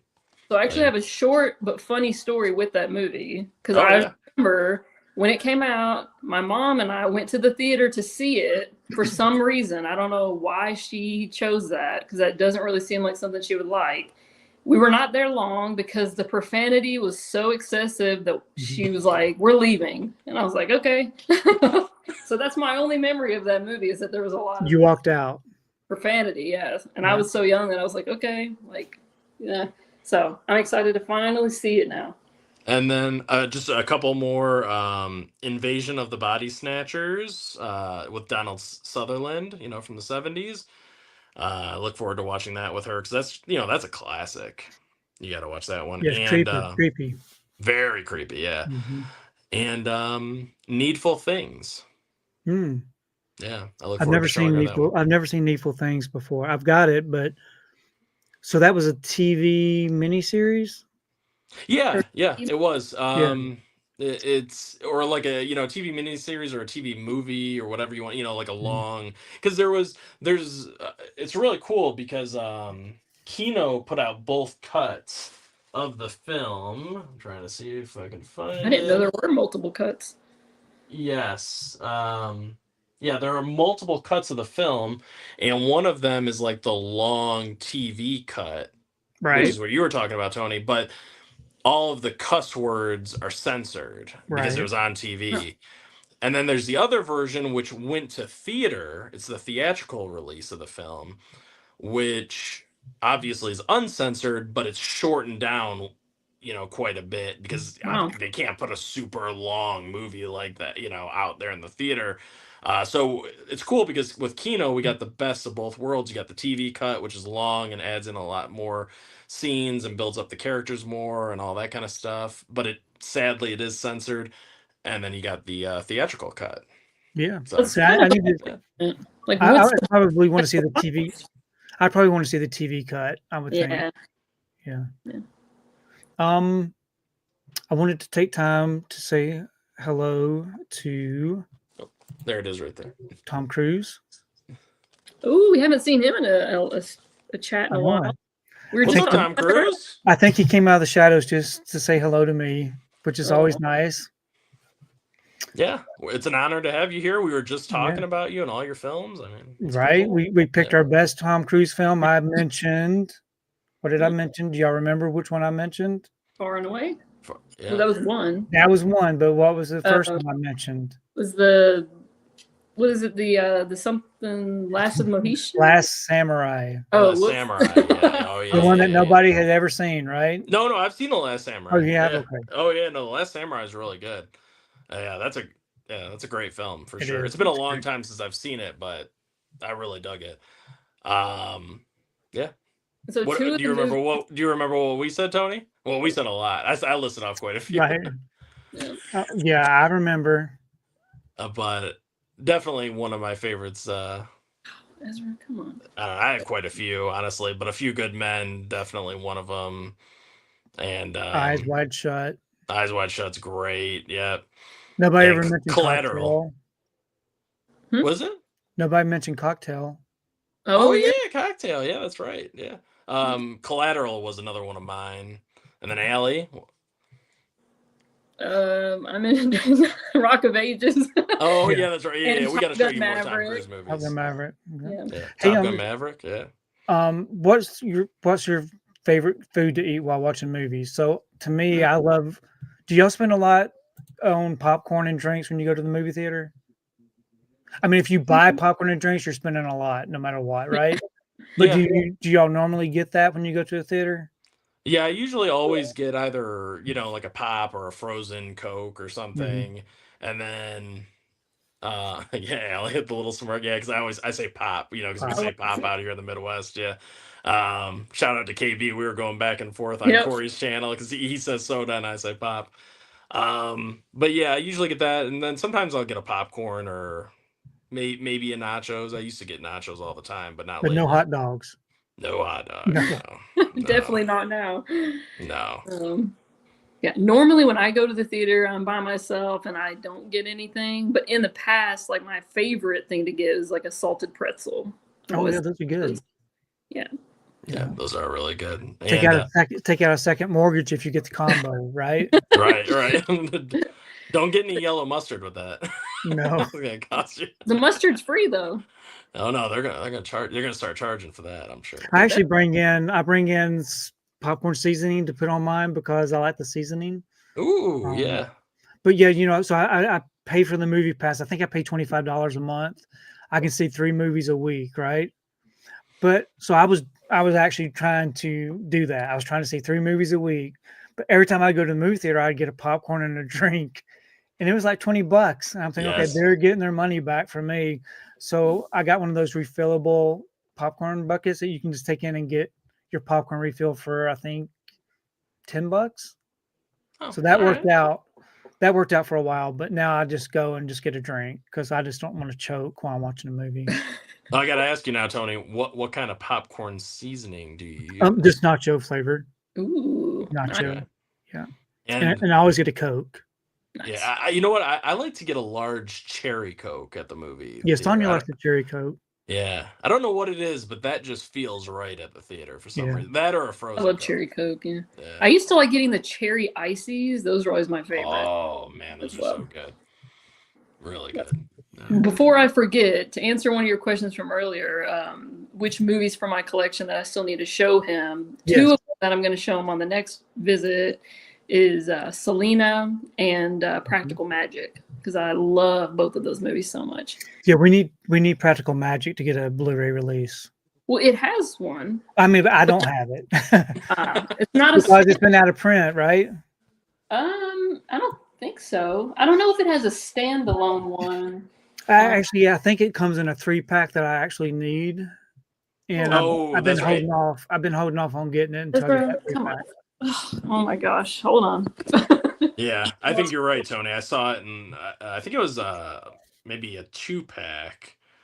I'm trying to find it. Hold on. Oh, here it is. So this is the one that I have. Hold on. Yeah, that's the one I want. Yep, that's the one I was just looking at. It's really cool too, because I'm not always a big fan of the 2-packs when it's like different movies, but this one actually has a really cool main menu where you can have like a separate main menu for each movie, and it's really cool because I watched it recently and it was very beautiful.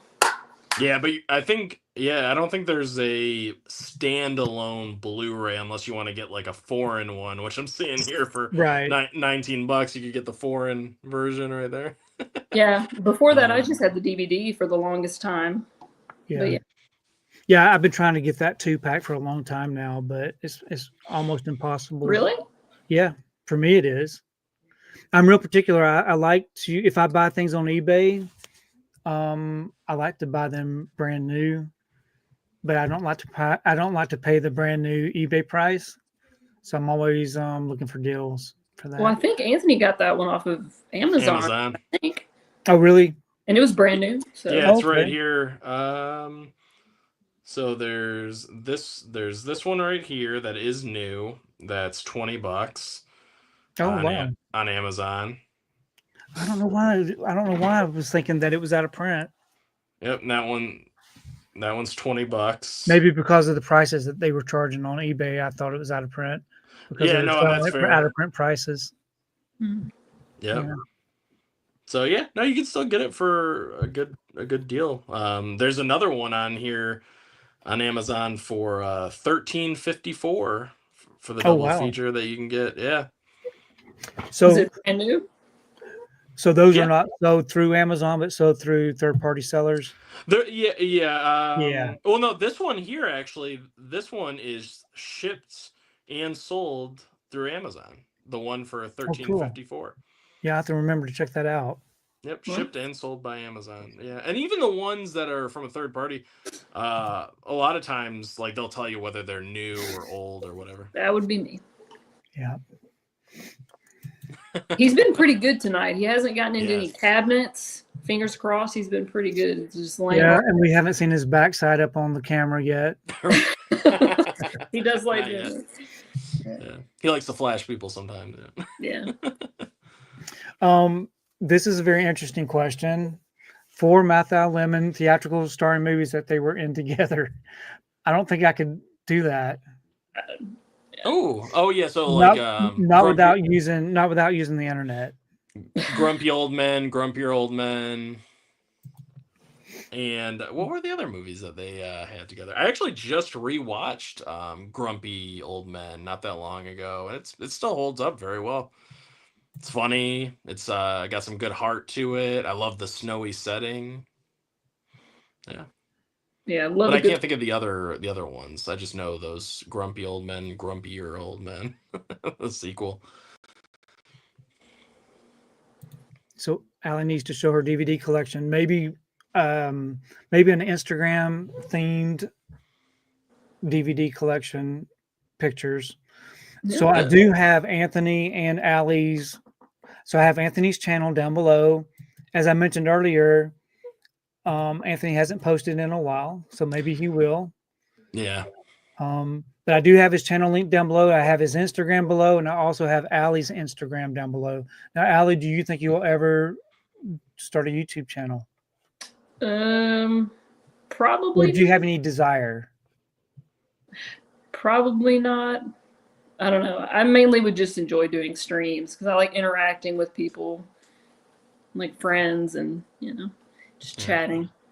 Yeah.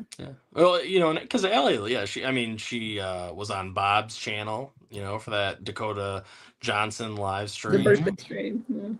Yeah. And then she was also On Corey's channel. on Corey's channel, right? On Corey's channel. They did they did one of those other movies I didn't never see.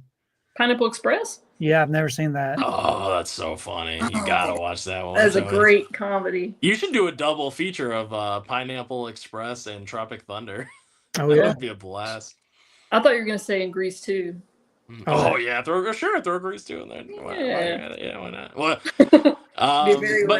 and then Aly and I did a couple live streams on Instagram actually too, and that was fun. So it's always more fun doing these live streams with other people.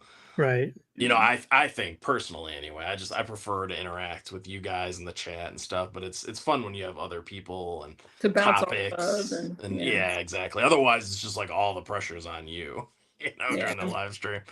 Like, but one more movie before we wrap it up, because I'm sure Tony's got to get to those 5 rotten movies to watch.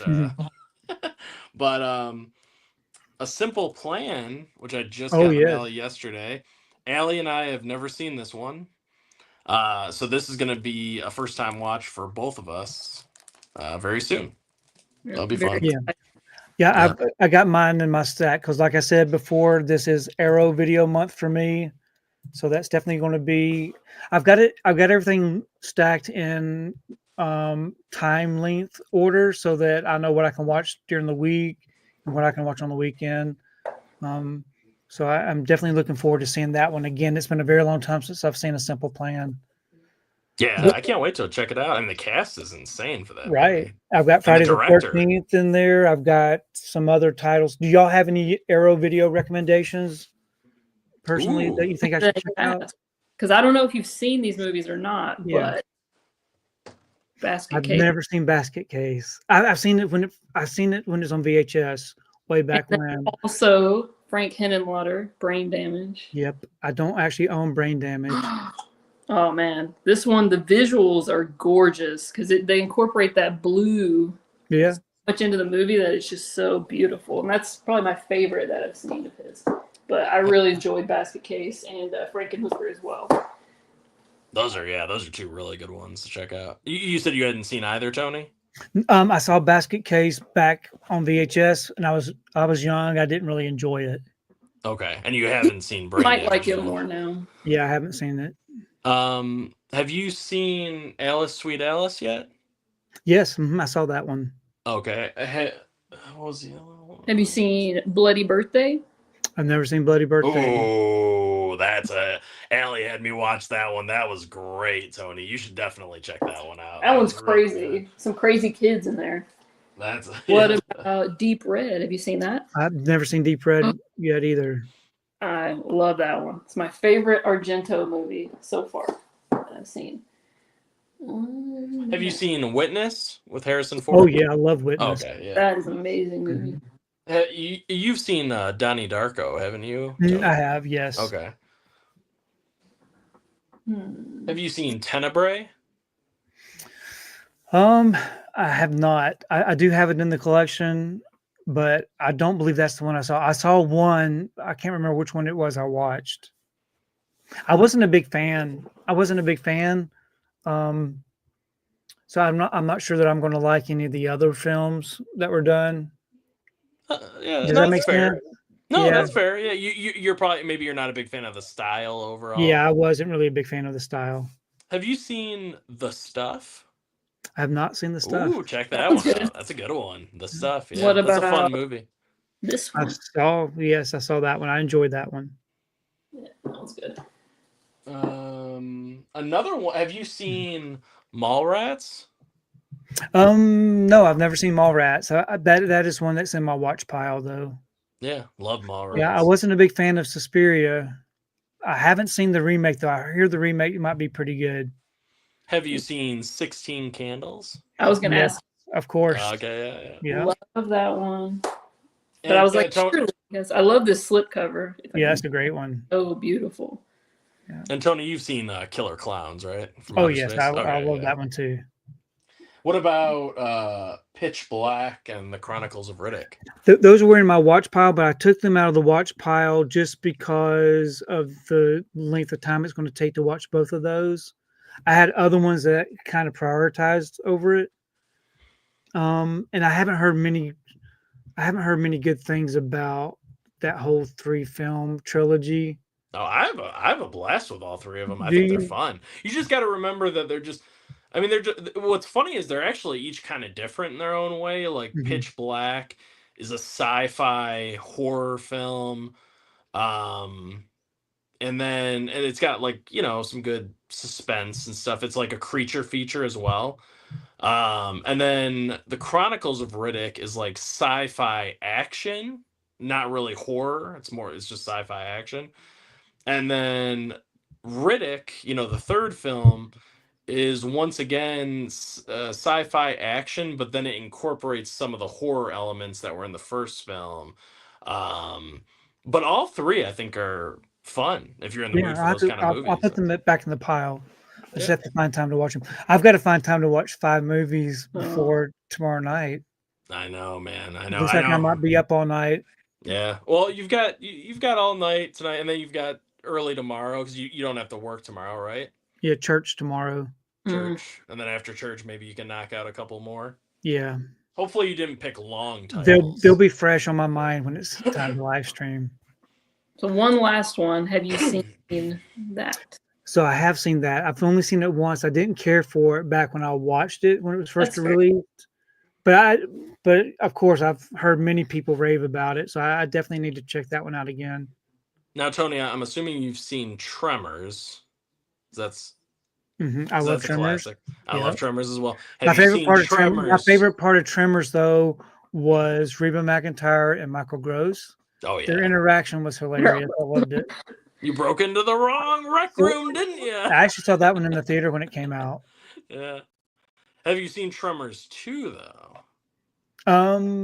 I don't believe I have. No, I It's think good. Tremors. I stopped at Tremors. I believe.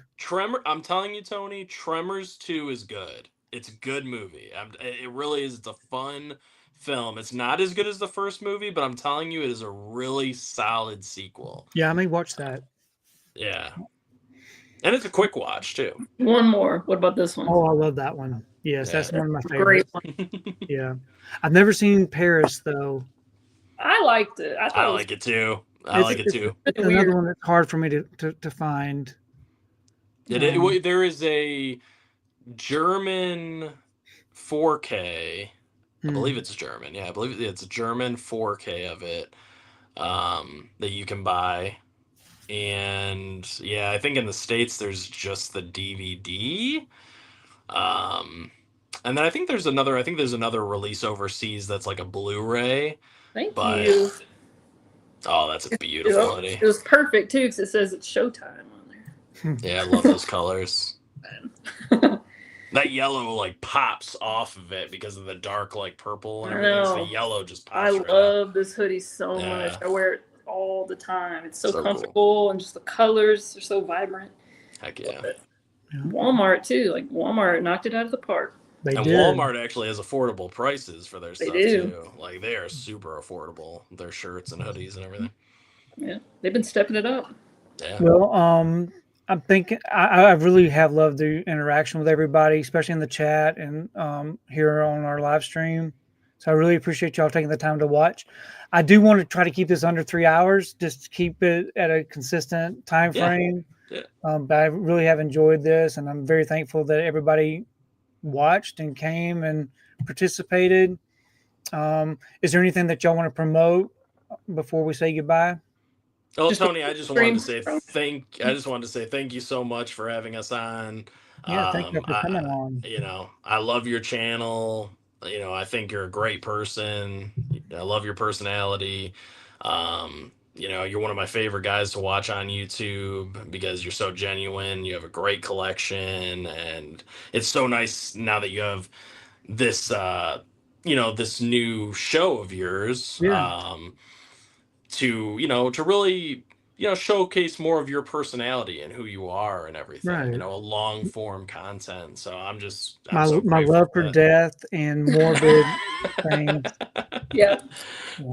But no, the only thing I wanted to promote was just go check out the Rotten Stream tomorrow on Video Man and Gizmo's channel. Right. It'll be a fun time for sure. Yeah, and I'm assuming it'll probably be around 7 p.m. Eastern time. Or something like that. So probably somewhere around. Yeah, I think 6, I want to say 6, probably around 6. Maybe 6 Eastern. Yeah, maybe it's 6 Eastern. So yeah, definitely go check that out. Yeah. It's so much fun. I do appreciate everybody in the chat for coming along. We will have another one of these. I'm not sure if we'll have another one here in January. I've got to work on the schedule to figure out when my next guest will be available. But it was very nice to have Aly and Anthony. So thank you so much. And we will see everybody next time. Good night, guys.